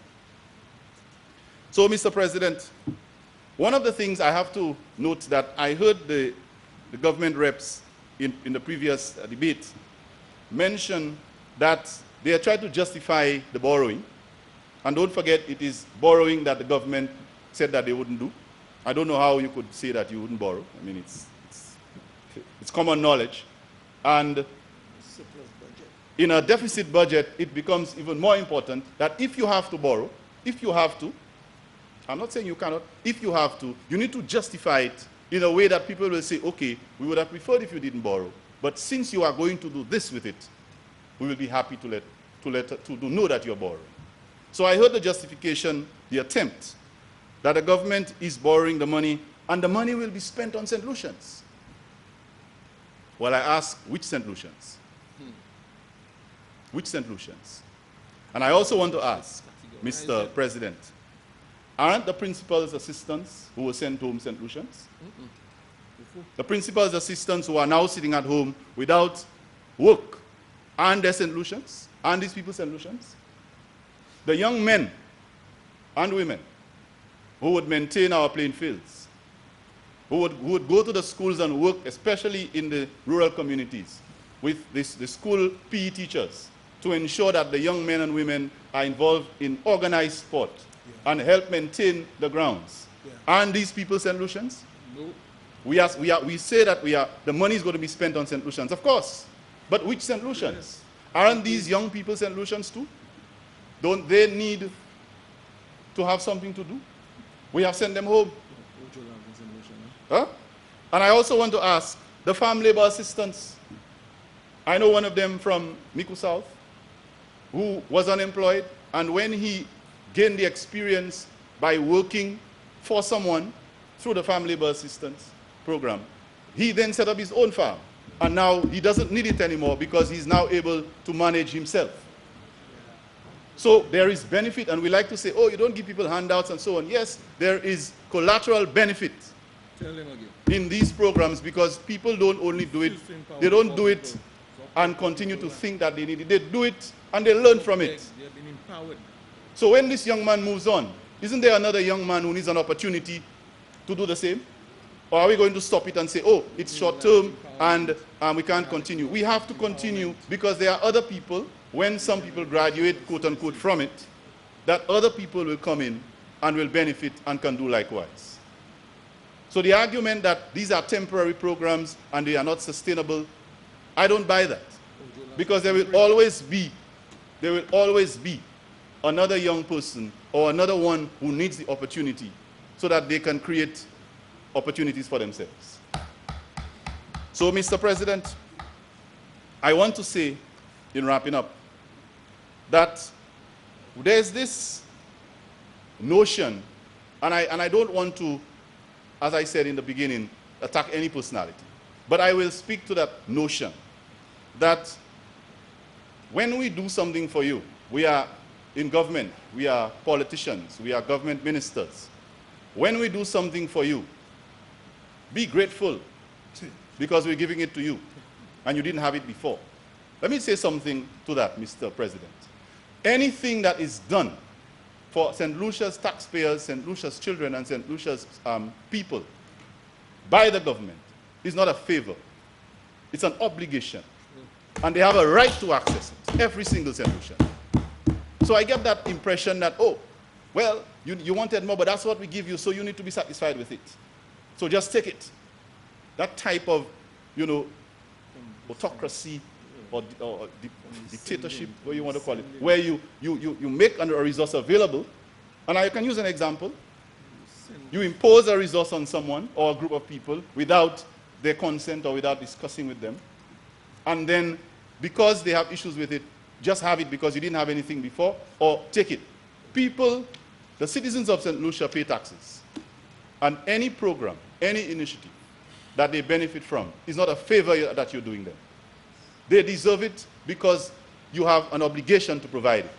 And if they have objections to what you are doing, if they express that even if you borrow $103 million, but you are going to take that money and you are going to hire a foreigner to provide services for people who benefit, whereas those benefits could have been for St. Lucians or for someone else, if there is issue with that, you have to listen to them.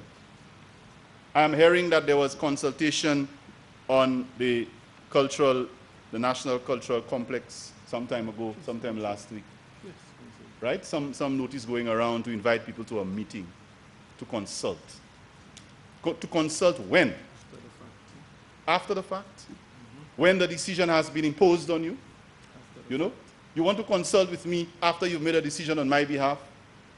So what am I going to do? When I come and I have an issue with it, you've already made the decision. You need to consult with me before. Sure. So that my input can inform your decision. That's called informed decision making. Yeah. That's what we teach children in schools. Before you make a decision, you must have information so that you can make a decision that is informed, not a decision that people tell you about. And if we're serious about education, we must continue to educate our people and don't play games with them. So when you call people to a consultation after the fact, you are merely creating a stage, and there is no consultation.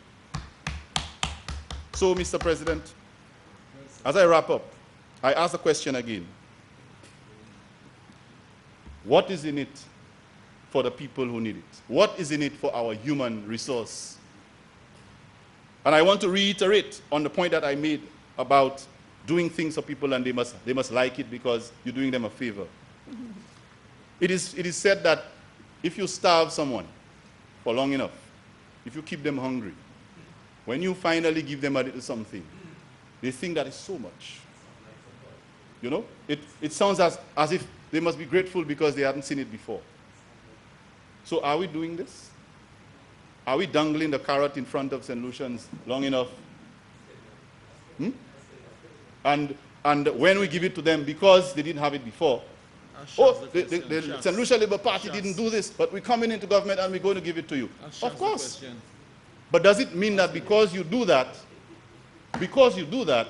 people are supposed to just clap their hands and take it? And they are not supposed to say a thing if they believe that there are certain aspects of it that are not in their best interest.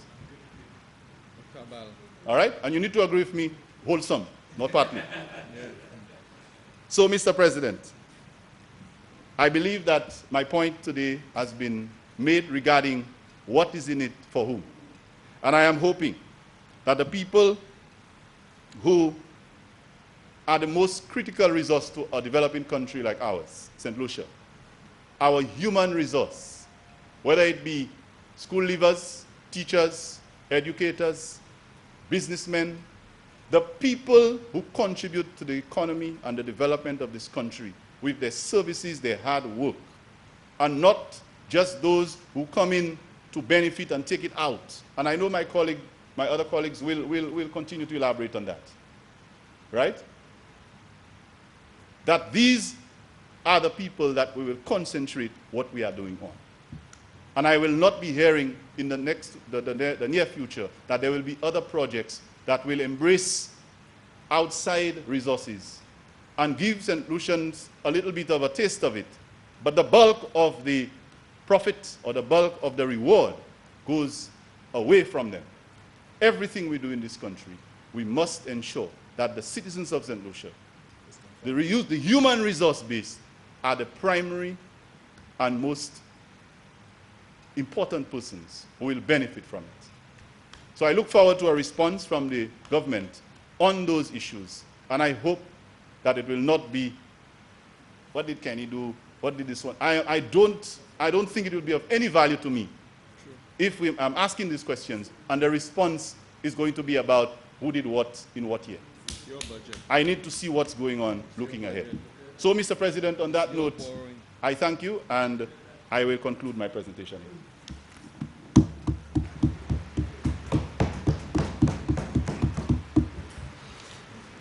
Deputy President of the Senate and Independent Senator, Senator Mauricia Thomas Francis. Mr. President, fellow senators, good morning, good afternoon. I am very much obliged for yet another opportunity to add my voice to a debate in this honorable House on a matter which is in the interest of the people of St. Lucia. Mr. President, before I delve into the substantive matter, I'd just like to welcome our colleagues on the opposition side back into the House and to say how happy I am for their presence here today. Mr. President, government is facing a serious dilemma. And it is a dilemma that faces several governments in the region and indeed the world. On the one hand, we have a GDP situation that is outside of the prudential limits set by the central bank. We have a situation as well where we are $3 billion in debt, and during the debate on the appropriations bill, I did mention that each St. Lucian is carrying a debt burden of $17,800 EC dollars, which therefore means the little baby who was born this morning is already burdened with a debt of that amount. Indeed, the IMF has cautioned, as we heard from a member here this morning, the IMF has cautioned as it relates to the high level of debt that the country is exposed to. And while our colleague mentioned 2009, I think the point was well made in the most recent IMF review that was published and I think was presented, the report of which was presented already in this honorable House. On the other hand, Mr. President, government must find resources. Government must find resources to fill the fiscal gap, to support the socio-economic programs that will ensure sustainable development of this country. Mr. President, the key requirement, therefore, is how can government manage the debt situation to ensure socio-economic stability and sustainability?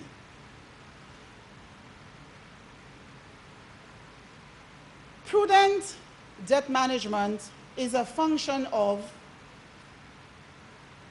revenue management, and I would say prudent revenue management, as well as expenditure management. Let us talk about revenue management. In the recent budget address, we were fed with a menu of revenue-generating programs by the government. Of course, during the next 4 years, we were told. In the main, these revenue generation strategies focus on growth in the tourism sector, as well as attraction of foreign direct investment into the country. I would just like to state here, Mr. President, that while we can perhaps say that tourism as the main economic sector for the country needs to be focused on in a significant way, and foreign direct investment, by virtue of our historical situation, has actually provided significant benefits to the country's economy.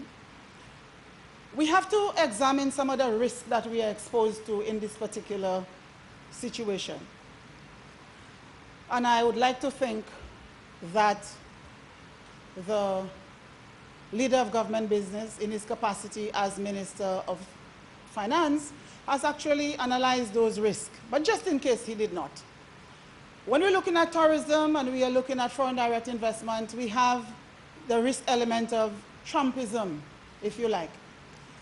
The United States of America has an immigration policy that we can describe as unfriendly where we are concerned from a tourism perspective. The foreign policy situation, of course, is a cause of concern. Now, if the United States is one of our key source markets, we have to be concerned where that is concerned. We have to be concerned from the perspective of remittances that we receive from the United States, and of course, the number of tourists who visit Saint Lucia from that important source market. We have the other issue of Brexit. And when we look at Brexit, we may sit here and determine or assume that it doesn't impact on us, that it has nothing to do with us. But this would be a flawed situation just on the basis that, again, the United Kingdom is another significant source market for us. And we are hearing conversation that the fallout from Brexit to the United Kingdom might be significant from an economic perspective. We are hearing figures like £66 billion annually in fines. What does that do for the economy of the United Kingdom, and how will that implicate, or how will that impact our tourism arrivals in Saint Lucia? So that is a concern that we must look at significantly. Mr. President, let's look at the impact of e-commerce. Recently, I was surfing the net and I came across an article by the Business Insider, which is a business intelligence report that is issued. And the latest publication, which is dated 17th of April 2017, captioned "Retail Apocalypse." And of course, that can be found easily on the internet. So Mr. President, I do not have a copy, but it is very easy to surf it on the net. And I quote, "Retailers are closing thousands of stores and going bankrupt at a rate not seen in the recession, and tens of thousands of people are losing their jobs. E-commerce warehouses also employ people on a more limited scale than retail stores, since warehouses are increasingly being automated." Mr. President, why is that relevant? It is relevant because if jobs are being lost in the United States, a significant source market, it would have implications on how many people can travel in this part of the world. How many people will have the financial wherewithal to come on vacation?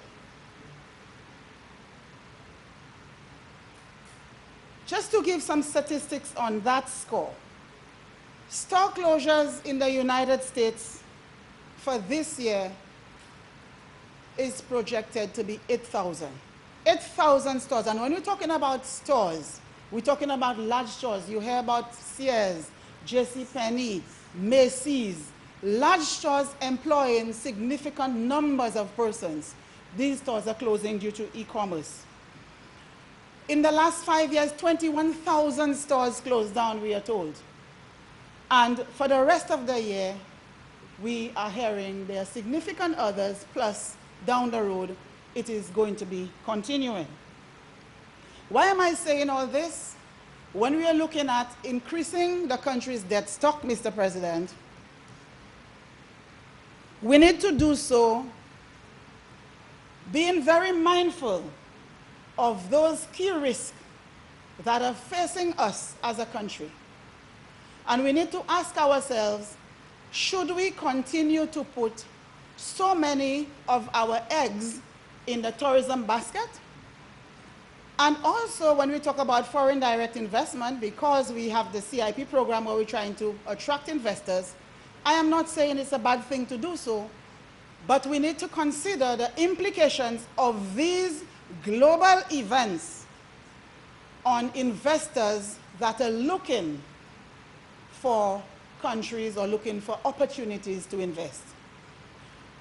Mr. President,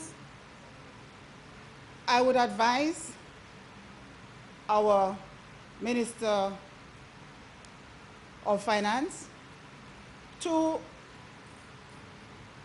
reflect a bit on those concerns that I have highlighted, and to look at giving similar attention, the attention that's been given to tourism, the attention that's been given to foreign direct investment, focus some attention on diversification of our economy, focus on the other real sectors and see to what extent we can put more prominence on these sectors, sectors like manufacturing, agriculture. I know there are some strategies around agriculture, but I believe we need to hear some more strategies, some more concrete strategies and urgent strategies to be able to mitigate against the likely risk that we are exposed to as it relates to those global events that I speak of.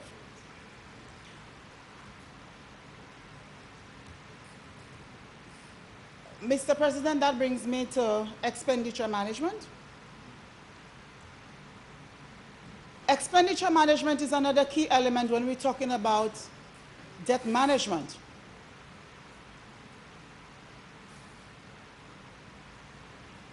I would like to hear on behalf of the people of Saint Lucia, what are some of the concrete strategies government plan to implement to manage expenditure such that we will not find ourselves as a country in a situation where we are burdened with debts that we cannot service.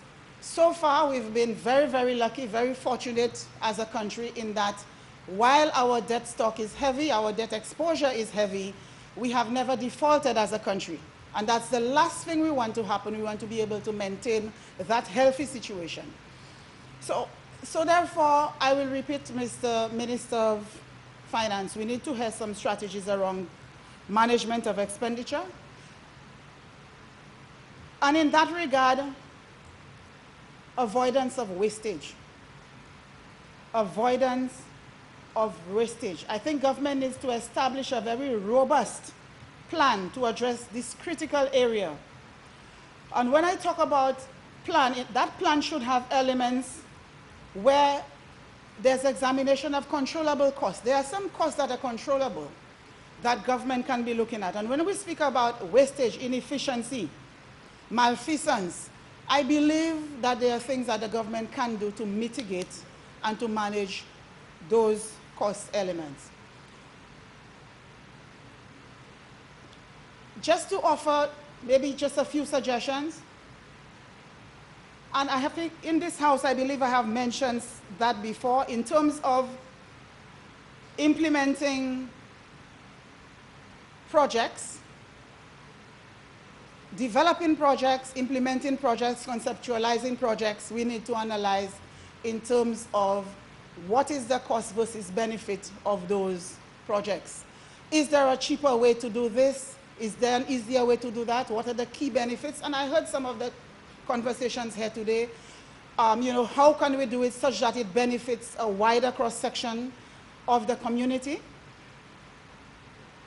When I speak about projects, Mr. President,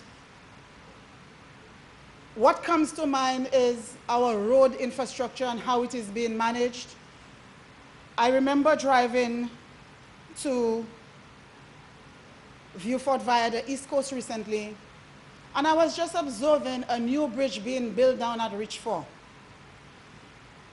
I'm not an engineer, but I started applying some common sense and asking myself, okay, if we are building a new bridge, the bridge that we are replacing has not collapsed. We can still drive on that bridge. We need to build a new one. Why are we going and build another bridge on the opposite side of the existing one at a cost which I'm sure is astronomical, just to divert traffic to build that new bridge? I don't know if you follow my drift here, Mr. President, but what I'm trying to say is we could have just continued driving on the existing bridge and build a new one on the opposite side. But no, we're demolishing the existing bridge. We are building a bypass bridge and going and rebuild a new one. We could have saved the cost that we spent on that bridge on the opposite side. Again, Mr. President, at a time of scarce resources, we have to prioritize and determine what is the best way to spend our limited resources. So that is just one example. There are several examples, Mr. President, but time does not permit. I don't want to belabor that point.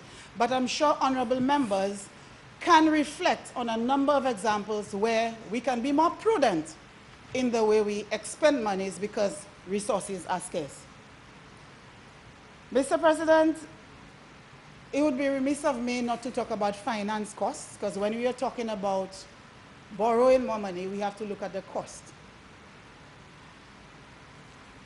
I would like to think that the Minister of Finance and his team, in borrowing the additional sums that we are debating here today, would do a market survey, would go and negotiate with all the various financial institutions to see what is the best deal that we can secure for the government of St. Lucia.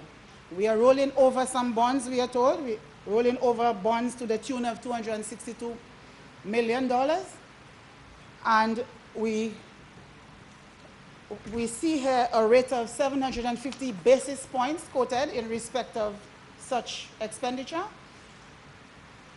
I am aware that the banking sector is very liquid, extremely liquid, and there should be opportunities where government can negotiate with the banking sector to get better pricing, because the cost of borrowing is a function of your debt service, how much you have to service, and of course, it's a function of how we actually manage the debt of this country. Mr. President, on the rollover of the bond, I think it would be a prudent approach for government to start looking at how we can pay down some of these bonds, because you continuously roll over bonds. That means you are stuck in a situation where the debt burden is always there. So there must be a strategy around that. And I do know that the sinking fund is an avenue where government sets aside funds to meet debt service obligations as they fall due. So if this is not very active and there is no robust management of the sinking fund, I would like to suggest and propose that government starts looking at that such that we can manage this whole debt situation. Mr. President, these are just a little bit of what I have to share and contribute to the debate before us. And I would eagerly await the response of the Leader of Government Business when he does his rebuttal. I thank you, Mr. President.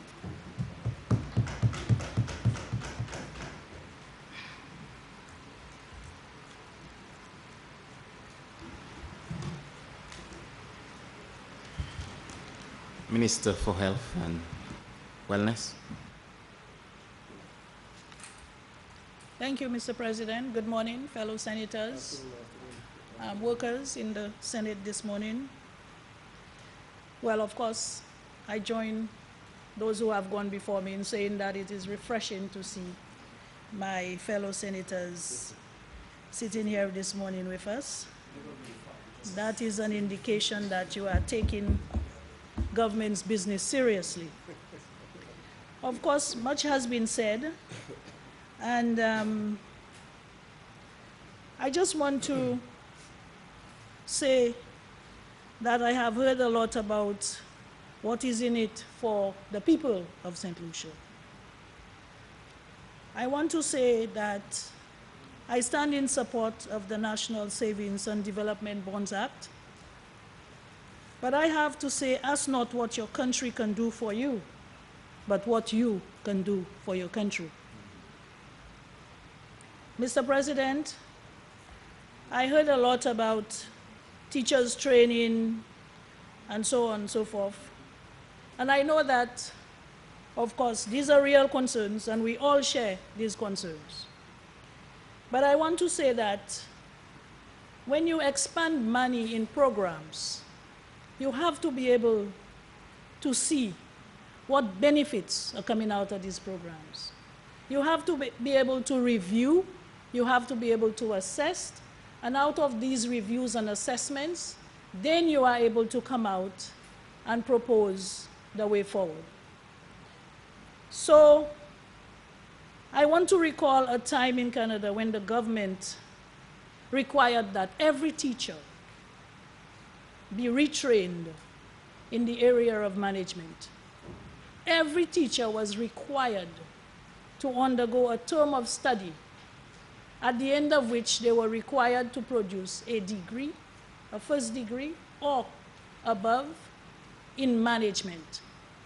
Because you see, we have a chronic problem in Saint Lucia, Mr. President, where we have a lot of schools and teachers, and what you find is there is no management of the classroom.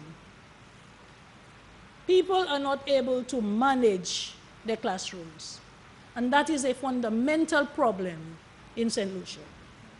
You cannot teach if you do not have the skills to manage the children in the classroom. And therefore, while we are hearing about all these fantastic programs that has gone on for years, I ask myself, what has the country gotten back from these programs? Why is it that youth unemployment is so high when we have such fantastic teacher training programs and NRDF programs and skills development programs?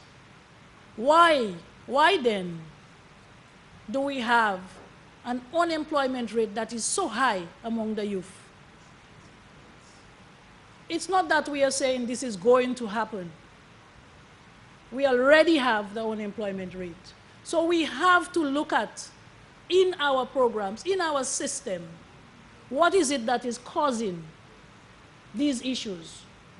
We have serious problems, Mr. President. We are not able to provide work, employment for our youth, in spite of all these beautiful, wonderful programs.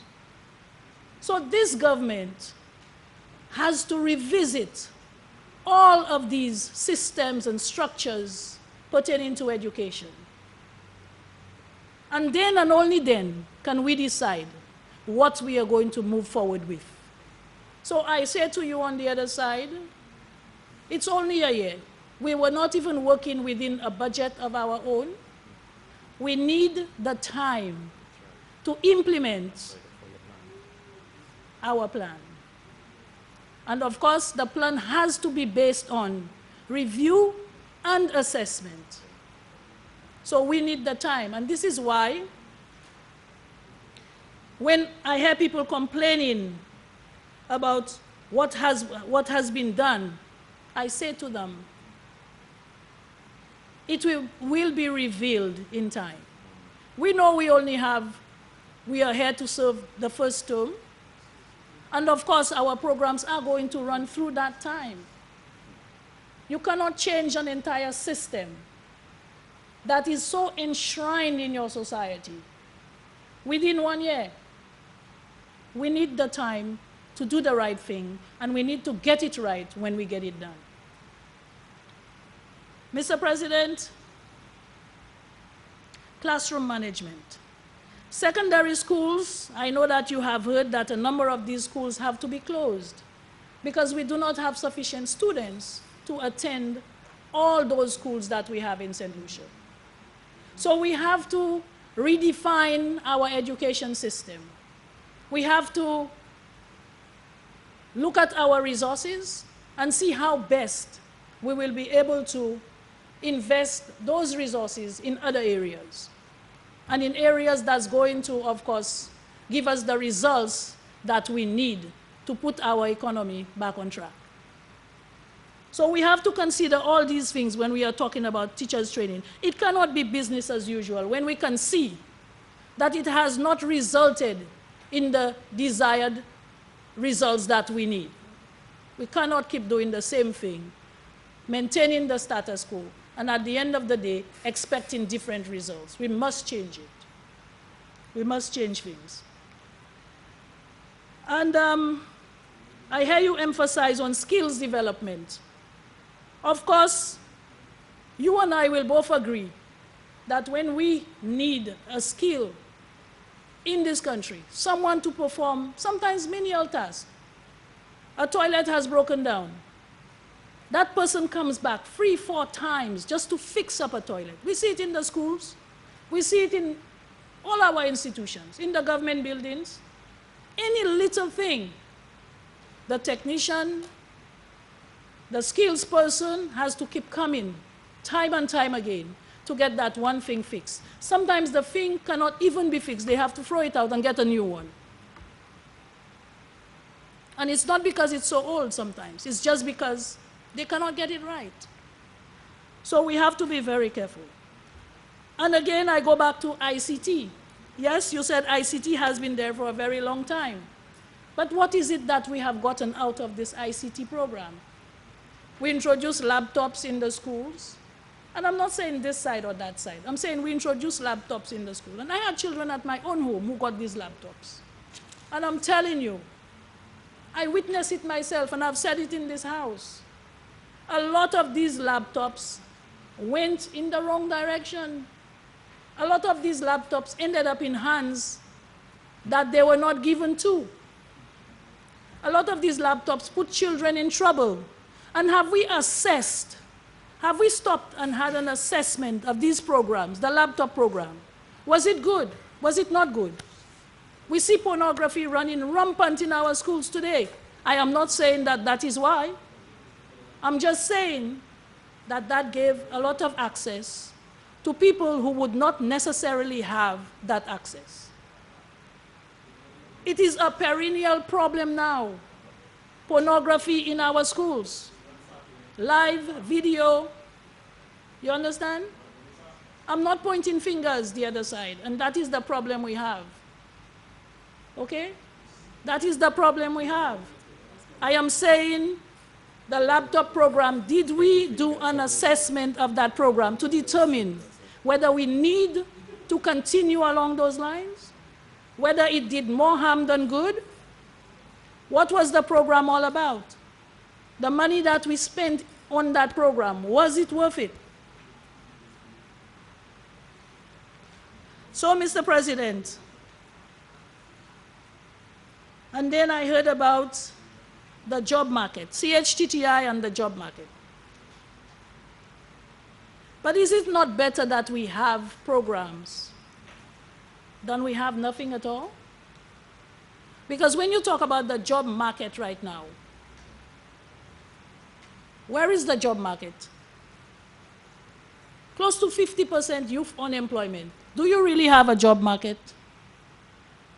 How much of the unemployed people can be absorbed in that job market?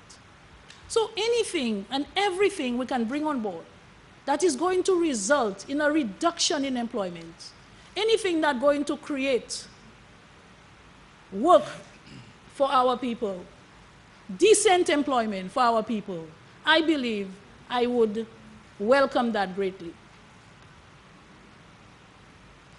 Some of the things the former regime started, yes. Those that we can and should be continued, we will continue it. We will continue it. We will continue them. It is not for you to say, and I hear it all the time, Mr. President, oh, this is something we started. You see, they take it, they continue in it. So what is wrong with that? You started it. It is for the taxpayers' benefit. It is for the citizens of the country. What is wrong with the new regime continuing with a program that you have started? In my mind, that is a commendable thing. But still, you find that objection is taken on those things. We talk about helping students, education, and so on. Yes, we all agree to that. We have to do it right, and we have to get it right. I don't know if you can recall a few years ago when in this parliament, people came and they were requesting that the government, demanding the government assist students to undertake studies overseas, that the government guarantee loans for students to go overseas and study. Do you know that today, those guarantees, the government of Saint Lucia had to end up paying those loans? Are you aware of that? $6 million, you say?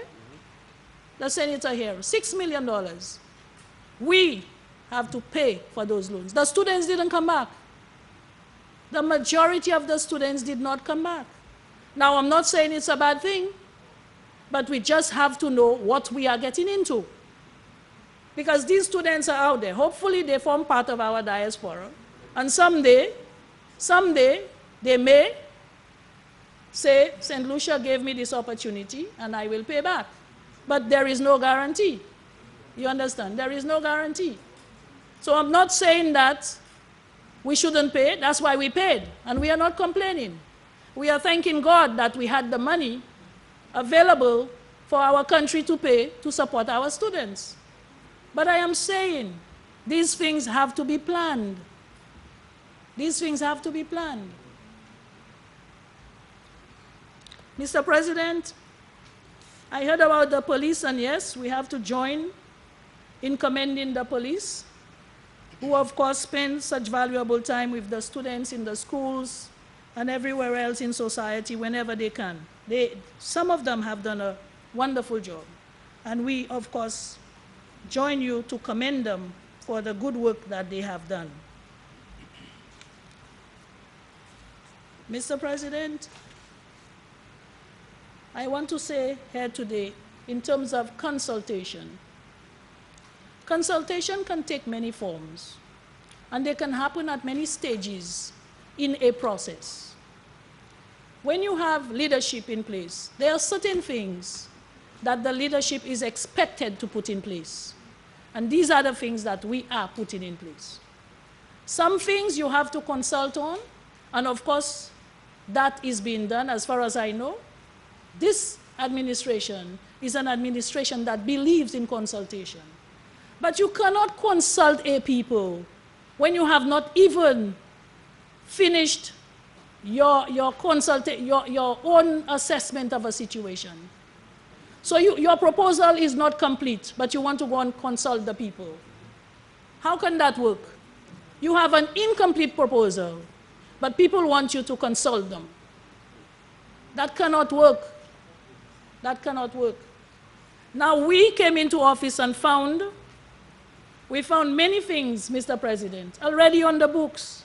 This bill is just to provide us with monies to run the current budget. There are certain things we found that were already in progress, and we have just continued these things. We do not have to go back and consult on those very same issues, because they had already been initiated. Mr. President, so you cannot go back and consult on issues that are already, on projects that have already initiated. And this whole idea of consulting, Mr. President, so does that mean that on every issue we need to have some referendum? You know how many referendums we would be having in this country every week? You lose every one of them. We would have referendums every week, every day. And you lose every one of them. You understand? So it is not on everything that you have to go and consult. And some of the issues, they are saying critical issues, Mr. President. The proposal is not even complete, but you want consultation. You know, I don't get it, Mr. President. I just don't get it with some of the things. It's like we just object for objecting's sake. And you know, my fellow senator started his presentation, and it was so great. I had no intentions of standing and speaking on this bill. But then he diverted into the politics. And that is where, you know, I have to come in and say, no, this is not what it is. Get back on track. We are here to set the record straight, and I'm hoping that this is what I have done, Mr. President. Because if I have to start saying things that we were not consulted on, that now have this government in a lot of hot water, where we're paying endless legal fees and everything else, we can go back until for the whole week. But we're not going to go there. And this issue, Mr. President, of saying, I don't want to hear you all telling me what we didn't do. Can you believe that? It is like, you know, you have some of these homes where the child spends some time with the father and then with the mother. And when the child goes to the mother, the father says to the mother, you cannot say anything about what I did. It doesn't make sense, Mr. President. The father can't tell the mother that. If the child chooses to go and say, my daddy did A, B, C, and D, the father can't control that. So there you have an administration who was there, who didn't do so many of the things that they were supposed to do, and now they come and they say to us, don't tell us we didn't do it. But you didn't do it. So we have to put it on the record that you didn't do it, and if you expect us to do it, you have to give us the time to do it. Because we will do it. But you have to give us the time. You understand? Because you have set us back a little. Look at St. Jude, look at OKEU. We started that. Instead of continuing or finishing it, it's still sitting there. St. Jude, 7 years. OKEU, 9. And it's still there. We started it. But you know what? We are going to continue the things that you have put in place for the people of this country that the people need to continue. We are going to continue them. We're not so thin-skinned for us to say, because you started, we're not going to continue. A lot of the projects you started, we are going to continue. So, Mr. President, I am not going to go on and on. I know we have quite a few bills today. But I just wanted to make those few points, because I hear it over and over. Don't come and tell us we didn't do it. We are doing it. But don't tell us what we ought not to come and tell you. We will say what we have to say, and we will remind you of what it is that you did not do when you ought to have done it. Right. So, Mr. President, I thank you very much.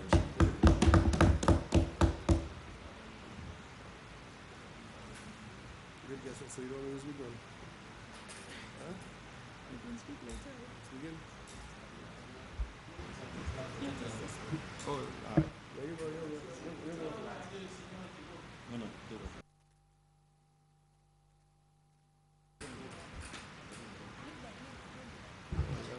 Minister for Home Affairs, Justice and National Security. Mr. President, members of the opposition, independent senators, my colleagues, I'm not 100% today, but I will try to make my presentation. There is a saying that the rule of law, Mr. President, must always be present in our minds at all times, everything that we do. And when I hear sometimes the opposition says that we are rehashing things of the past and we should go forward, there's also a saying that if you forget the mistakes that you've made in the past, you may tend to commit them again. So sometimes we have to remind ourselves of some of the things that have gone before. Mr. President, our Prime Minister, in his budget address delivered on May 9, 2017, and I think everybody has a copy of that document. On page 11, he says a new vision for Saint Lucia. And I quote, "Therefore, the following strategic areas of focus will be aggressively pursued over the next 4 years with the underlying aim of achieving sustainable and inclusive growth. 1, creating sustainable employment. 2, re-engineering social services. 3, reforming government to make it more responsive to the business community and citizens. 4, improving security and justice. 5, building capacity in renewable energy. And 6, adapting to climate change." I then move up quickly to page 22, Mr. President. And on page 22, the Prime Minister went further to talk about the re-engineering of the social services. He said, "Madam Speaker, we must pursue a more equitable and just society.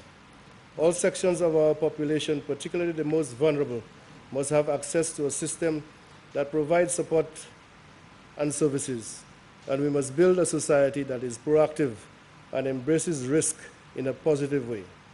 Madam Speaker, this new society must be anchored on the pillars of the individual, the family, and the community.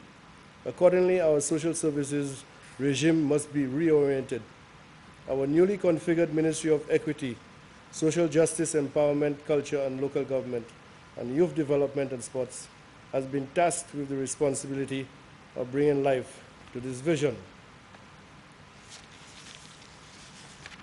On page 23, it goes further to say that this approach will link schools to community to sporting and cultural organizations, and ultimately ensure that our youth, primarily those at risk, are productively engaged.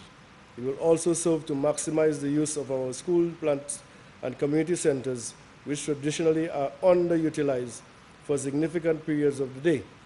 We will try to engage through our youth empowerment service program those out of school, out of work boys and girls who are unoccupied through initiatives such as an after-school program. We will do this through our partnership with the CDB and USAID. I continue, Mr. President. We must reform our social protection system in order to assure access to services for those most in need.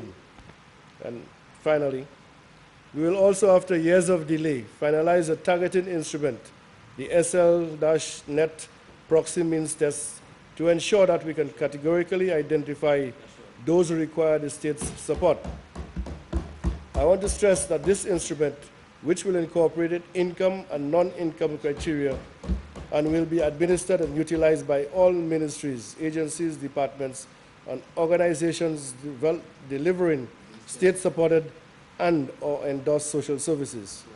Such an instrument, however, will be useless unless we establish a central registry or database to enable us to adopt a one client, one record system that provides a historical map to a particular applicant, outlining his or her circumstance, support provided, and noted achievements and impacts. The final pillar of this reform is the integration of social financing, financial and other forms of assistance. So the Prime Minister is very clear in his budget address as to what his focus will be in this term of our government. When we grew up, Mr. President, we had role models.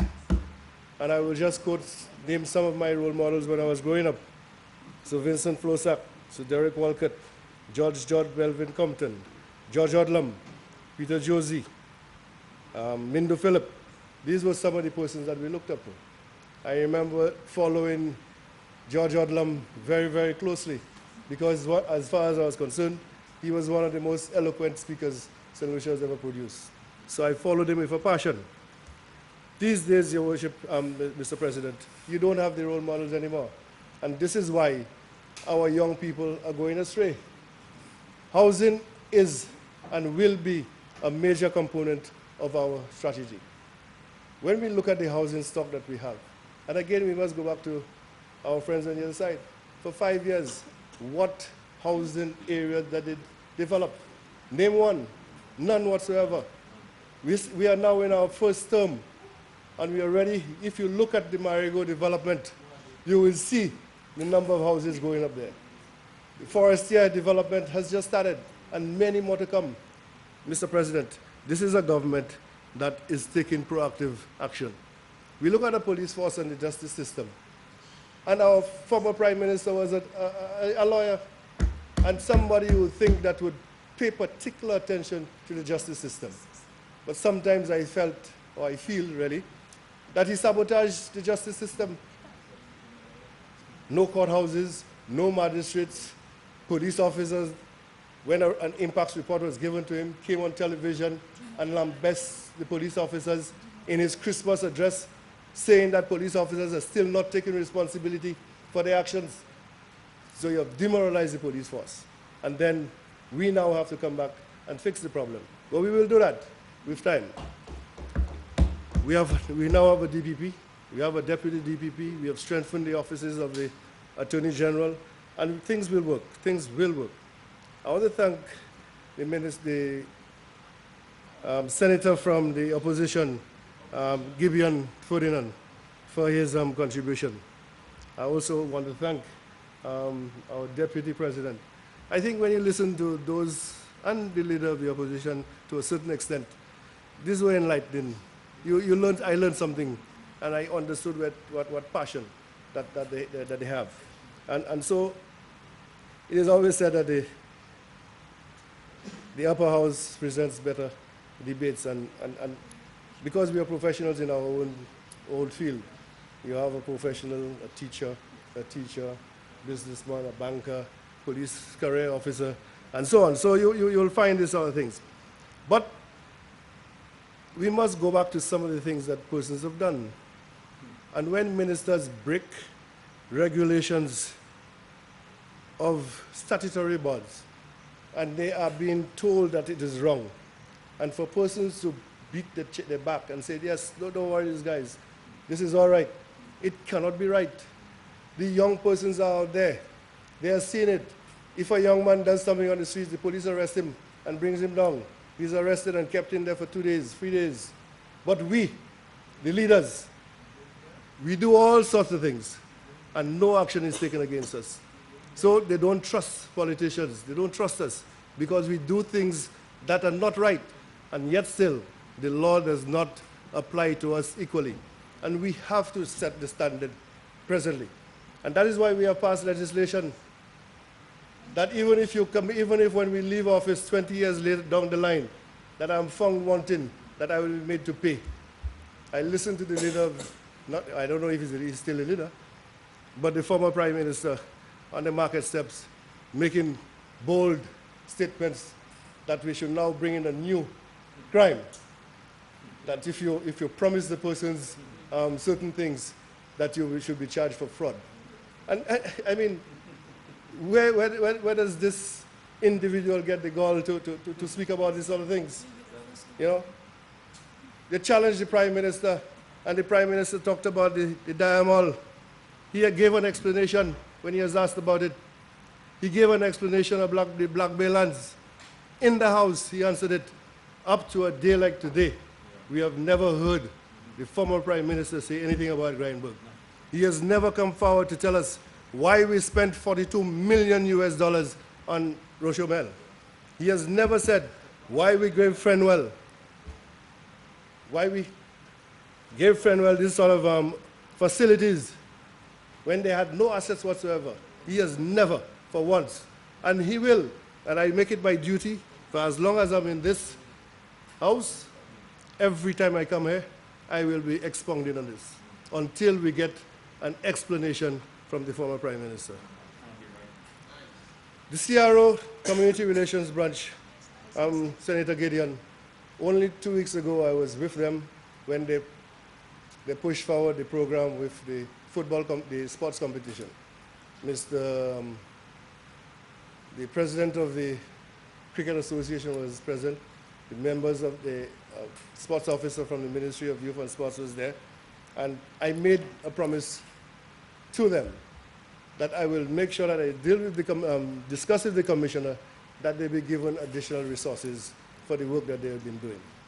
I followed the CRO very, very seriously. And Honorable Sean Edwards will tell you that I was in Dennery with him earlier this year when they launched the program in Dennery. So I am happy that you have commended them, and I think they deserve the highest commendation. Unemployment. We also talk about, we stopped the NICE program, we send people home, victimization, and all sorts of things. But nobody is talking about that the rate of unemployment has fallen from 22% to 20%, 2%. So if we send all those persons home, that means we have generated 10,000 jobs to be able to bring the rate of unemployment down from 22% to 20%. But Mr. President, those jobs that were artificial jobs, 3 months.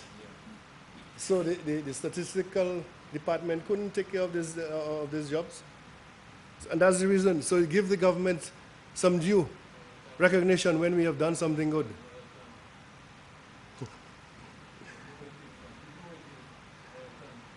Our education system, and I'm happy again, Senator Gideon talked about it, that we have to revamp our education system. We deal with the academics all the time. We have so many young people in Saint Lucia with all the degrees, and there are no jobs to give them, none whatsoever.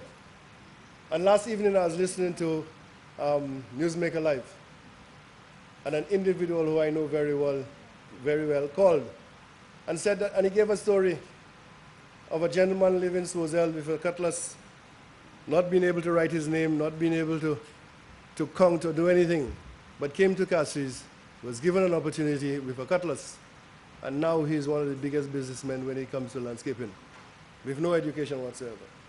But you have a number of persons on the block who are properly educated, the masters and everything, but yet still, they will not do the jobs that are available. They will tell you that I was not educated for that. They will not do it. And that is the problem. So we now have to revamp our education system to give our youth the requisite skills for the job market. You have the jobs for work. You employ people or you train persons for the world of work. That is what we are doing. They tell us that we are stopping government. And the calypsos this year, Mr. President, I must say, they're very good. Very, very good. Good calypsos. I'm enjoying it. But again, as a government, we have pumped in more money into Carnival. So the calypsonians are happy. Their minds are at ease. They don't have to find the money now for tent and to see whether the tent leader will actually pay them or not. They're getting paid, so they know. So now the expressions of joy and artistic celebration is out there. So the calypsos are quite fine. Very, very, very good. And I think Senator Oje will be happy that Yeah, we're happy that Carnival is getting much more money. So we're not a stopping government. We stop the programs and the projects that we feel that needs to be stopped. We continue with the projects that we feel are good. The Black Bay project is going on. The Saint Lucia project this afternoon, there will be groundbreaking ceremony down there. So we're not, that one calypso, I don't think that is accurate. But I quite enjoy the thing. Social commentary. So there's a lot of work for us that has to be done. And the government needs this money to be able to do its projects. There is the border control that we're trying to implement, and it will take some money so that we can strengthen our borders. Again, on that show, I heard a gentleman talking about he's tired of hearing the word porous borders being used. And I was a little taken aback because our borders are indeed porous. Even we have areas, our borders, where the customs and the seaports and the airports are manned by persons, but the equipment that they need to do a good job, a perfect job, is not available. So things will pass. So that is porous. And they're the undocumented areas of entry into Saint Lucia, like Louvet. If you speak to a police officer from the Marine unit, he will tell you that when these go-fast boats go into the Louvet area, the police cannot chase you there. They will not be able to go in there. Those boats are stolen boats. So the criminals are not, they don't care. So they drive the boats into that area, destroy the boats, and get away. But the police have to be more prudent. They can't chase there. And that is these are some of the reasons that our borders are so porous. We have the issue now with Venezuela. We know what is happening in Venezuela. Arms are coming down from Venezuela in exchange for food. Thank God again, and again we must thank the Prime Minister for giving $500,000 to the Marine unit so that the boats could be on the waters. And from the time that the boats are on the waters, we have seen a reduction in drugs coming in. But we now have the threat of Venezuela. So with those few words, Mr. President, I want to support the motion before this House. And again, I want to congratulate the persons who have spoken before me for the level of discourse. I thank you.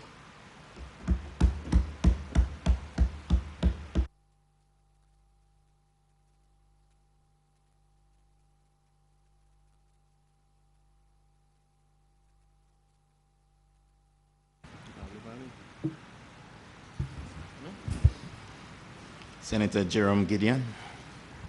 Pleasant good afternoon to you, Mr. President, and colleagues, both independent and government senators. Again, I want to thank God for the opportunity granted me to stand here this afternoon to,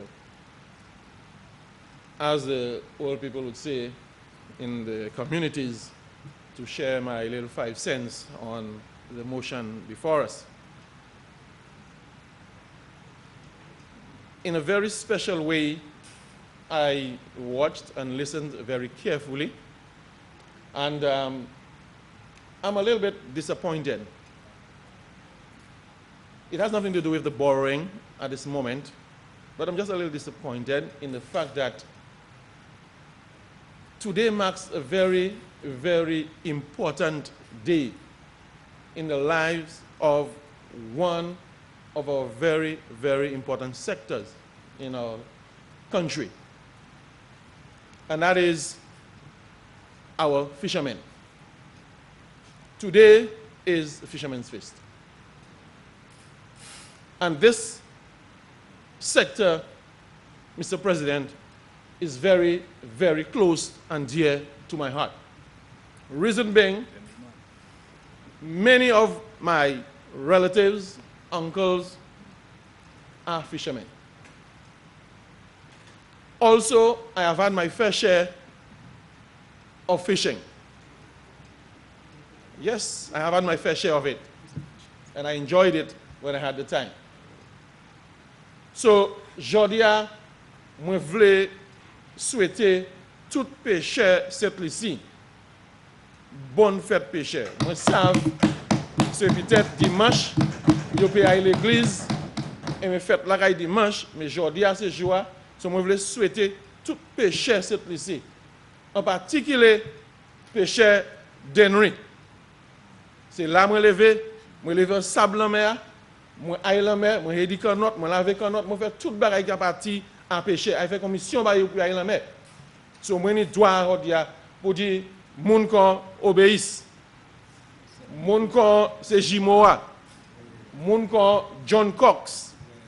Moun kon Fouchette. Moun kon Kouli.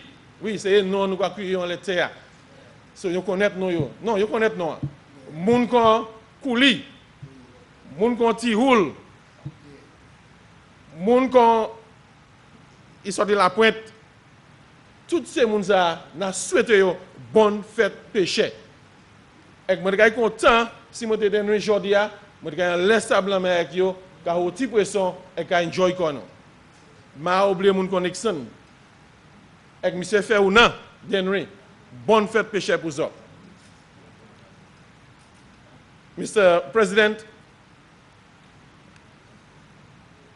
I will anchor and I will also say the very same that has been said here this morning and this afternoon. There is no problem in borrowing. We all know that you have to borrow. I mean, my learned independent senator knows all the economic jargon, and I can't go in there. I'm not an economist. I think we have the leader of government business also, economist also. And you may know all the jargons, although you have not convinced me as yet in your interpretation, you know, an explanation of this borrowing, but I will take it. I will give you your due honor. The question remains, why and for whom? It's a simple question. And that is simple logic. You go, you have a family. Dad decides he wants to go for a loan. He has a responsibility to explain, because it's going to impact the family in any way, right? It's going to impact the family. Why are we borrowing such and such at this time? Is it to buy a new bed? Is it to feed little Javel who wants to go to university, put some money on the side for him? Is it for little Janine who maybe needs a brand new pair of shoes and we haven't got the money at the moment? So we need to know where we voulons parler langage as basic. Je ne vais pas parler de mon ici. Ce n'est pas mon ici pour parler de moi pour parler de c'est moun qui en commune là, différentes communes là, c'est moun là qui a senti peine là, c'est moun là qui pour vivre, travailler et payer l'argent ça. C'est yo moun pour parler de. And I want to say and talk about the fishermen. Puis l'argent nous a prêté aujourd'hui, pêcher ni pour payer à dans rivière. Puis yo ka aller en cabaret, yo ka aller en boutique, yo ka aller en magasin, yo ka aller en gas station, yo ka aller tout partout et dépenser ti l'argent yo fait la mer. So il est important pour yo savent les gouvernements qui a prêté ensemble $3 millions. Qui ça yo ka joindre from ça? Mais vitement yo ka un 75 cents rebate en le gaz. Chaque gallon de gaz yo acheté, yo ka un 75 cents rebate. Meeting j'ai fait d'Henry avec différents monde et par là c'est yo pas jouer rebate ça encore. Après l'année ça, après l'année yo un rebate l'année passée, l'année rebate l'année ça, yo peut pas joindre. So that was 75 cents per gallon. Now, today, come July 1st, gas is going up by 1.5 or by $1.50 on a gas tax, making it $4. I heard a minister said that persons in Saint Lucia don't buy gas by the gallon, so that won't affect the pockets. That won't affect the pockets. Mais moi, je voulais dire aujourd'hui, l'on allait boire la mer, Monsieur le Président, yon péché qui a gagné 4 bidons gaz pour y aller par jour. 4 bidons gaz ça, il donne between 20 et 25 gallons gaz pour chaque bidon gaz. 4 bidons gaz. L'autre check ça, 150 more on every 20 gallons they buy. I'm just looking at 20 gallons. 150 more. $150, I mean, not 150 cents, $150. By 4, how much that comes to? By 4.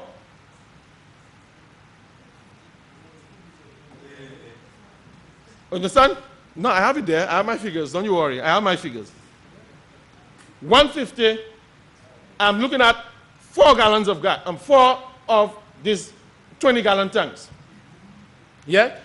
You pay at least, I'm just going to put borderline, $750 more. $750 more.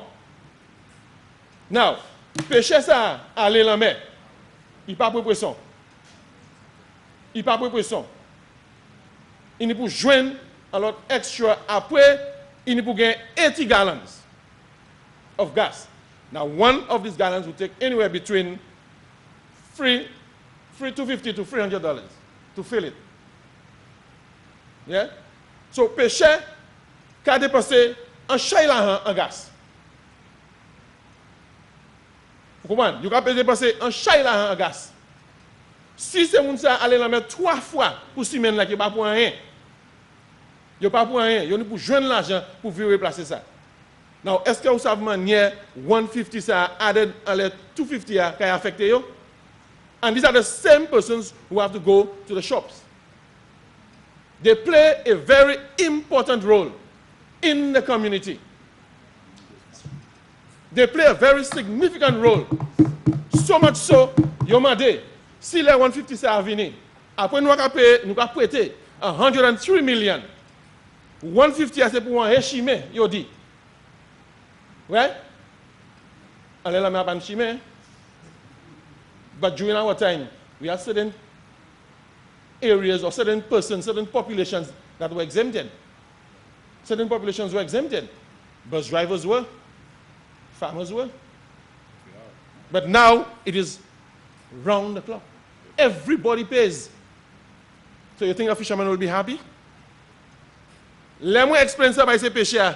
Vous savez, regardez moi, yo pas ça comprendre ça. Yo pas ça comprendre ça.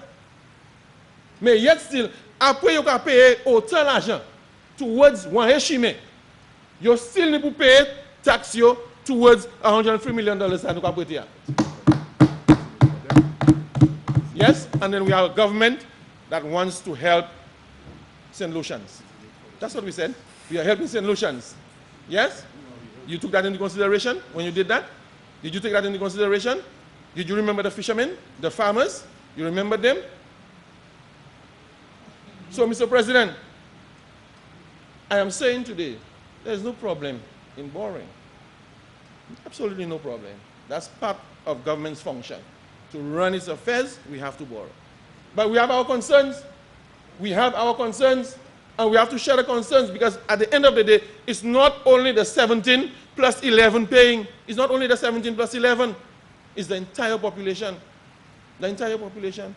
And I'm not going to go into programs that were cut off from them and how they're going to meet to pay this debt. Pas poche we got sorti, got poche malewe, and poche wisha. So when we borrow, and we borrow to cater only for a certain strata of society, we borrow for a certain strata of society. What happens to those who are at the bottom? Do we think of the bottom-up approach? As to your bottom-up approach to development, do we have a bottom-up approach to development? Do we have that? Or, as we normally say, we just create a platform for all our petty bourgeois to enjoy. All our petty bourgeois to enjoy. It's going to come out, it will come out in time. In time it will come out. The cabal will come out. So, Mr. President, no problem. Tell us why. Tell us who's going to benefit. Show us. as my colleague said, are we going to put all our eggs in one basket? Because it seems that is the concentration of this government.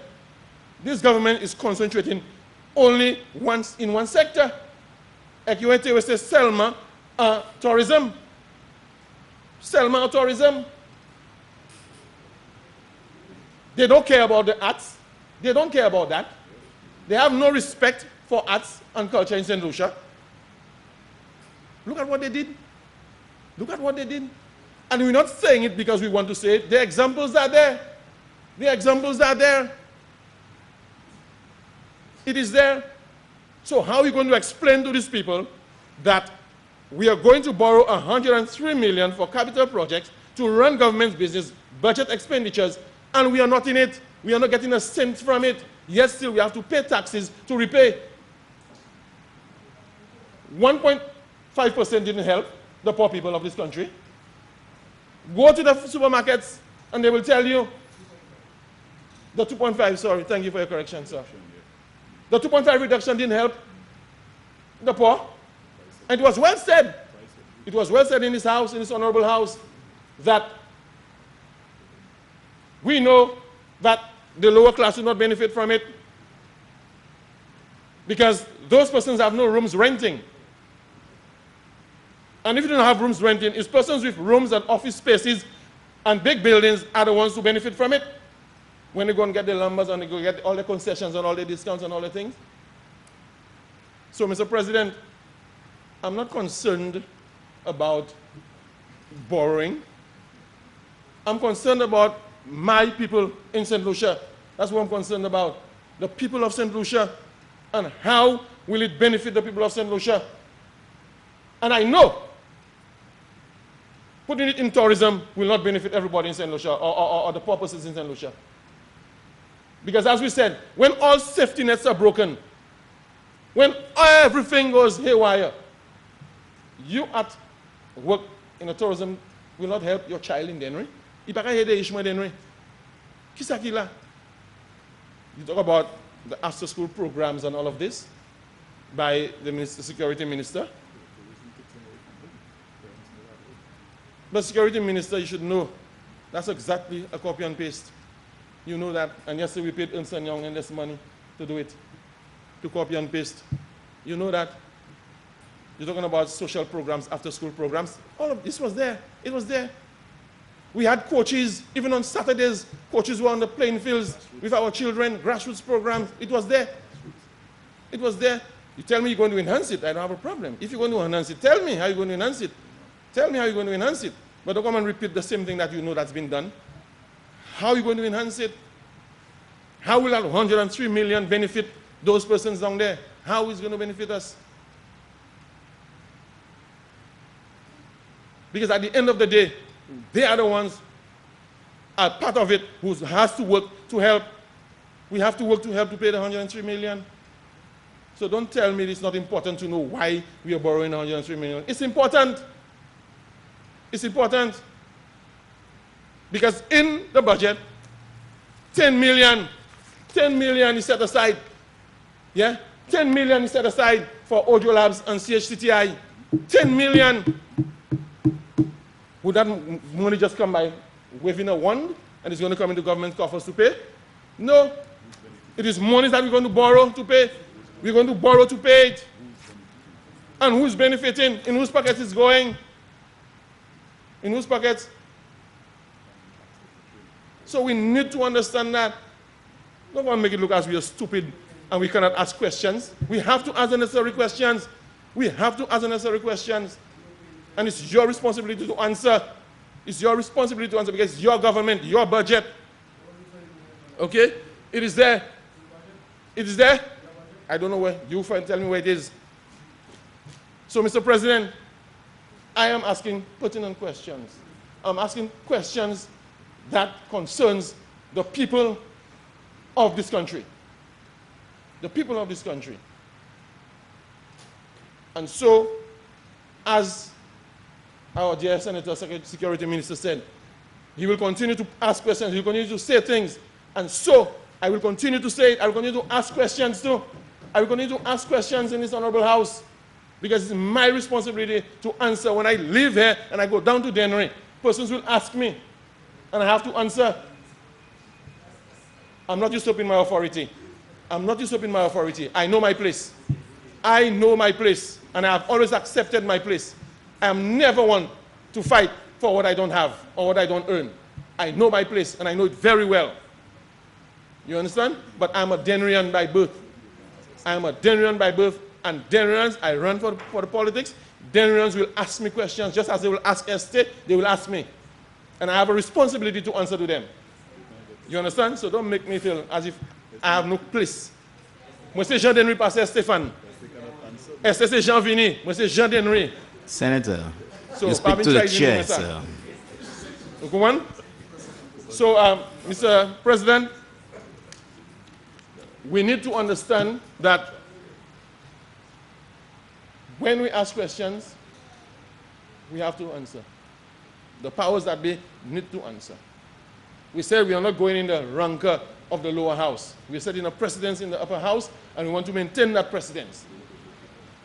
And that is how we are standing to make our contribution.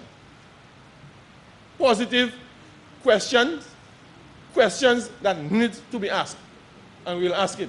In any forum, I will ask it. So, Mr. President, I need to know that the poor persons that are quickly becoming a thing of the serious problem or problematic presence in this country. The poor people are becoming a serious problem in this country, and it is present in every nook and cranny of this country.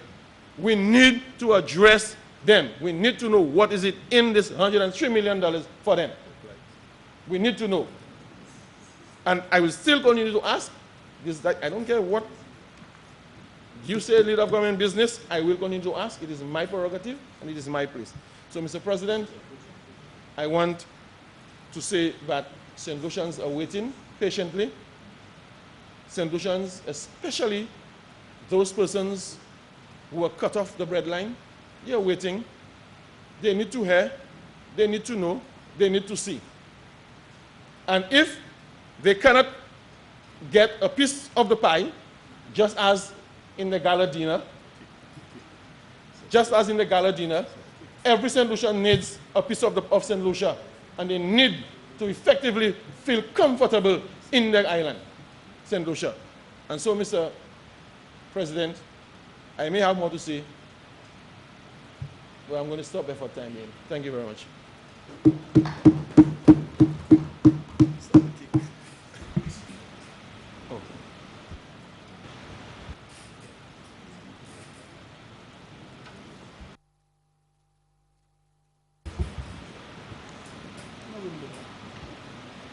Minister in the Ministry of Agriculture, Fisheries, Physical Planning, Natural Resources, and Cooperatives. Thank you, Mr. President. Like the senator coming from the community of Dennery, I would like to say to the fishermen of St. Lucia, happy Fisherman's Feast.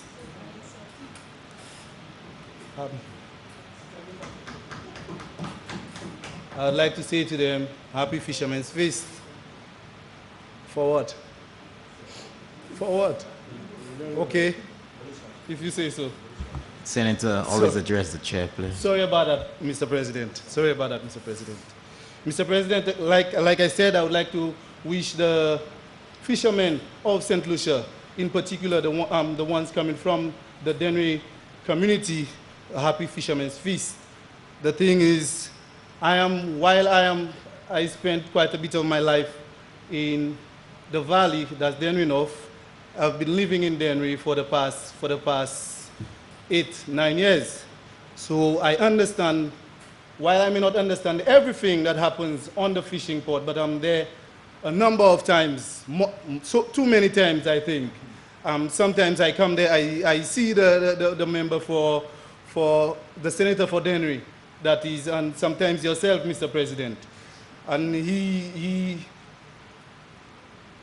explained, Mr. President, that he He does so many things. He did so many things on the beach with regards to fishing.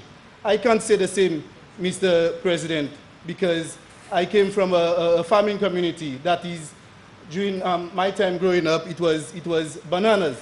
And I remember having to carry my bananas every Wednesday or every other Wednesday in the valley. And I remember the senator mentioned, actually the leader of government business mentioned agriculture did a lot for this country. And I want to agree with him 100%. Agriculture did quite a bit for this country. If you walk through the valley, places like Oleon, then the Riviere, Gardet, a number, Mr. President, a number of these big houses you see there, farmers, their farmhouses. The banana industry gave them this thing. While the fishing may be something that's dear to him, Mr. President, the agriculture aspect of it, where the banana comes in, this is what's dear to me, because I've said it before and I continue to say it, that when you have given the farmers, when you're able to take care of them, give them incentives to take care of themselves in terms of going on their farms, giving them incentives with regard to the fertilizer, whatever produce, whatever items they would need for their farms. What happens is that they don't come to any minister to say, I want a contract for to help me add on my house or anything. The thing is, they have monies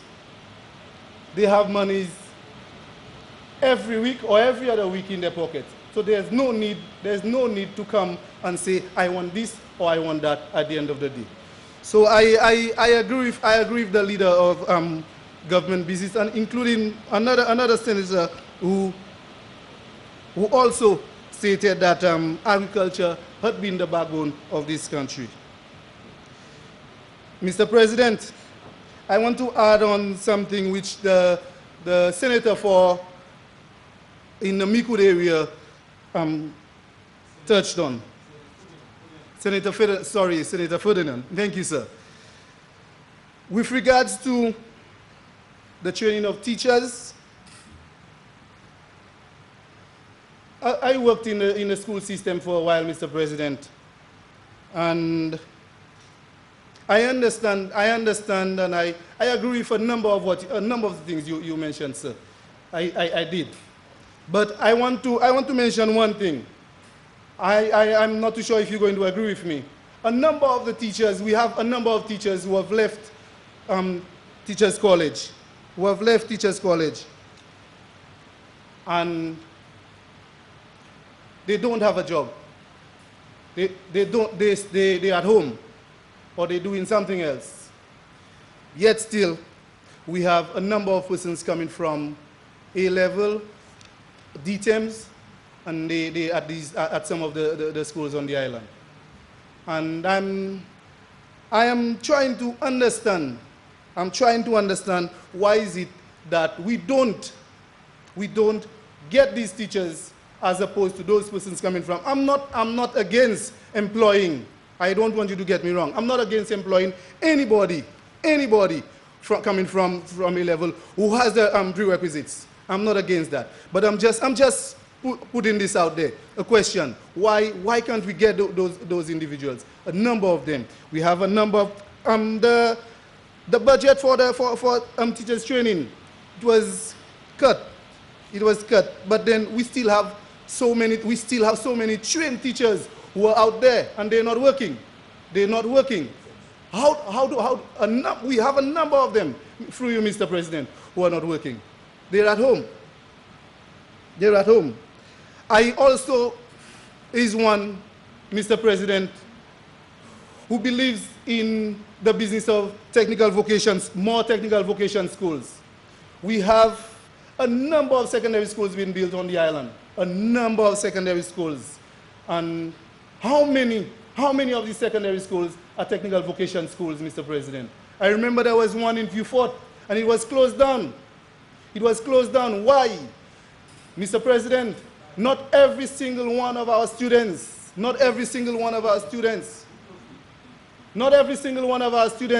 Mr. President, are academically inclined. So many of them, Mr. President, so many students, they would rather do plumbing, electricity, so many other technical vocations.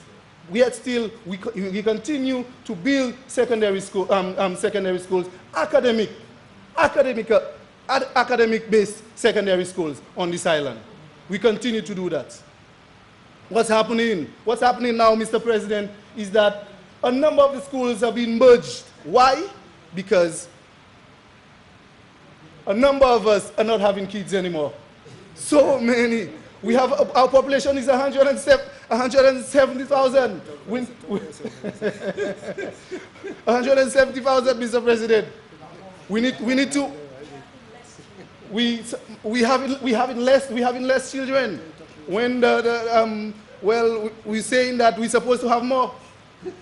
We're supposed to have more, Mr. President. I'm not too sure who's going to have the more, Mr. President. But I'm not too sure who's going to have the more. But we need to work on this, Mr. President.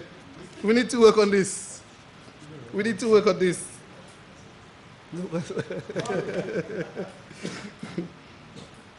Mr. President, and so we've all said, Mr. President, touching just a little on these, Mr. President, I would like to support the National Savings and Development Bond, Mr. President. I would like to support what my government is trying to do in trying to move this country forward. Remember, Mr. President, our Prime Minister, in his budget debate, he said, we're building a new Saint Lucia. And I fully support the Prime Minister in this venture, Mr. President. I thank you.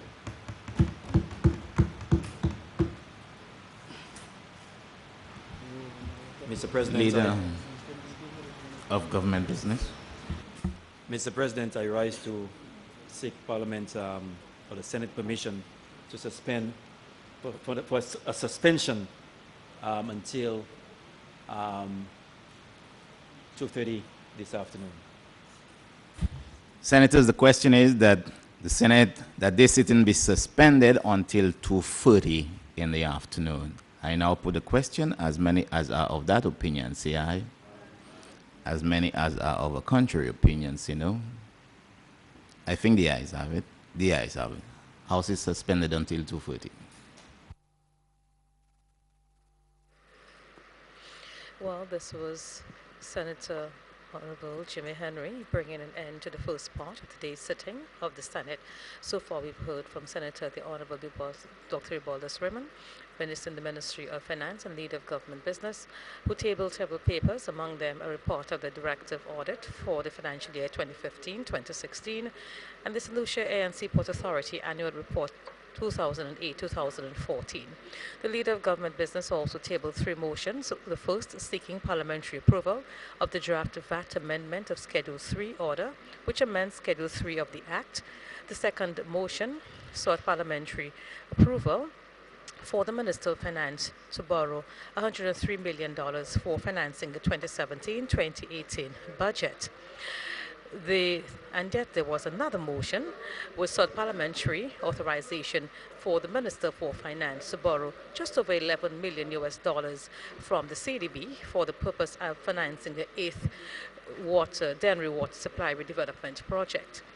Questions and concerns were raised by the Senator who is the Leader of Opposition in the Senate, and that is Senator Joachim Henry, with regard to government investment and the trickle-down benefits to the ordinary man. The third contributor to the debate was Opposition Senator, Senator Gibeon Ferdinand, who is an educator by profession, and he spoke extensively on the accreditation bill. We also heard from Independent Senator Maurice Thomas and Health Minister Senator the Honorable Mary Isaac. Senator Hermangill Francis, who is the Minister for National Security, also added his voice to the debate. Well, this has been the first session. As we wrap up, we look forward to, as announced by the Minister for Government, the Leader of Government Business in the Senate, who announced that the House will resume at 2:30 in the p.m.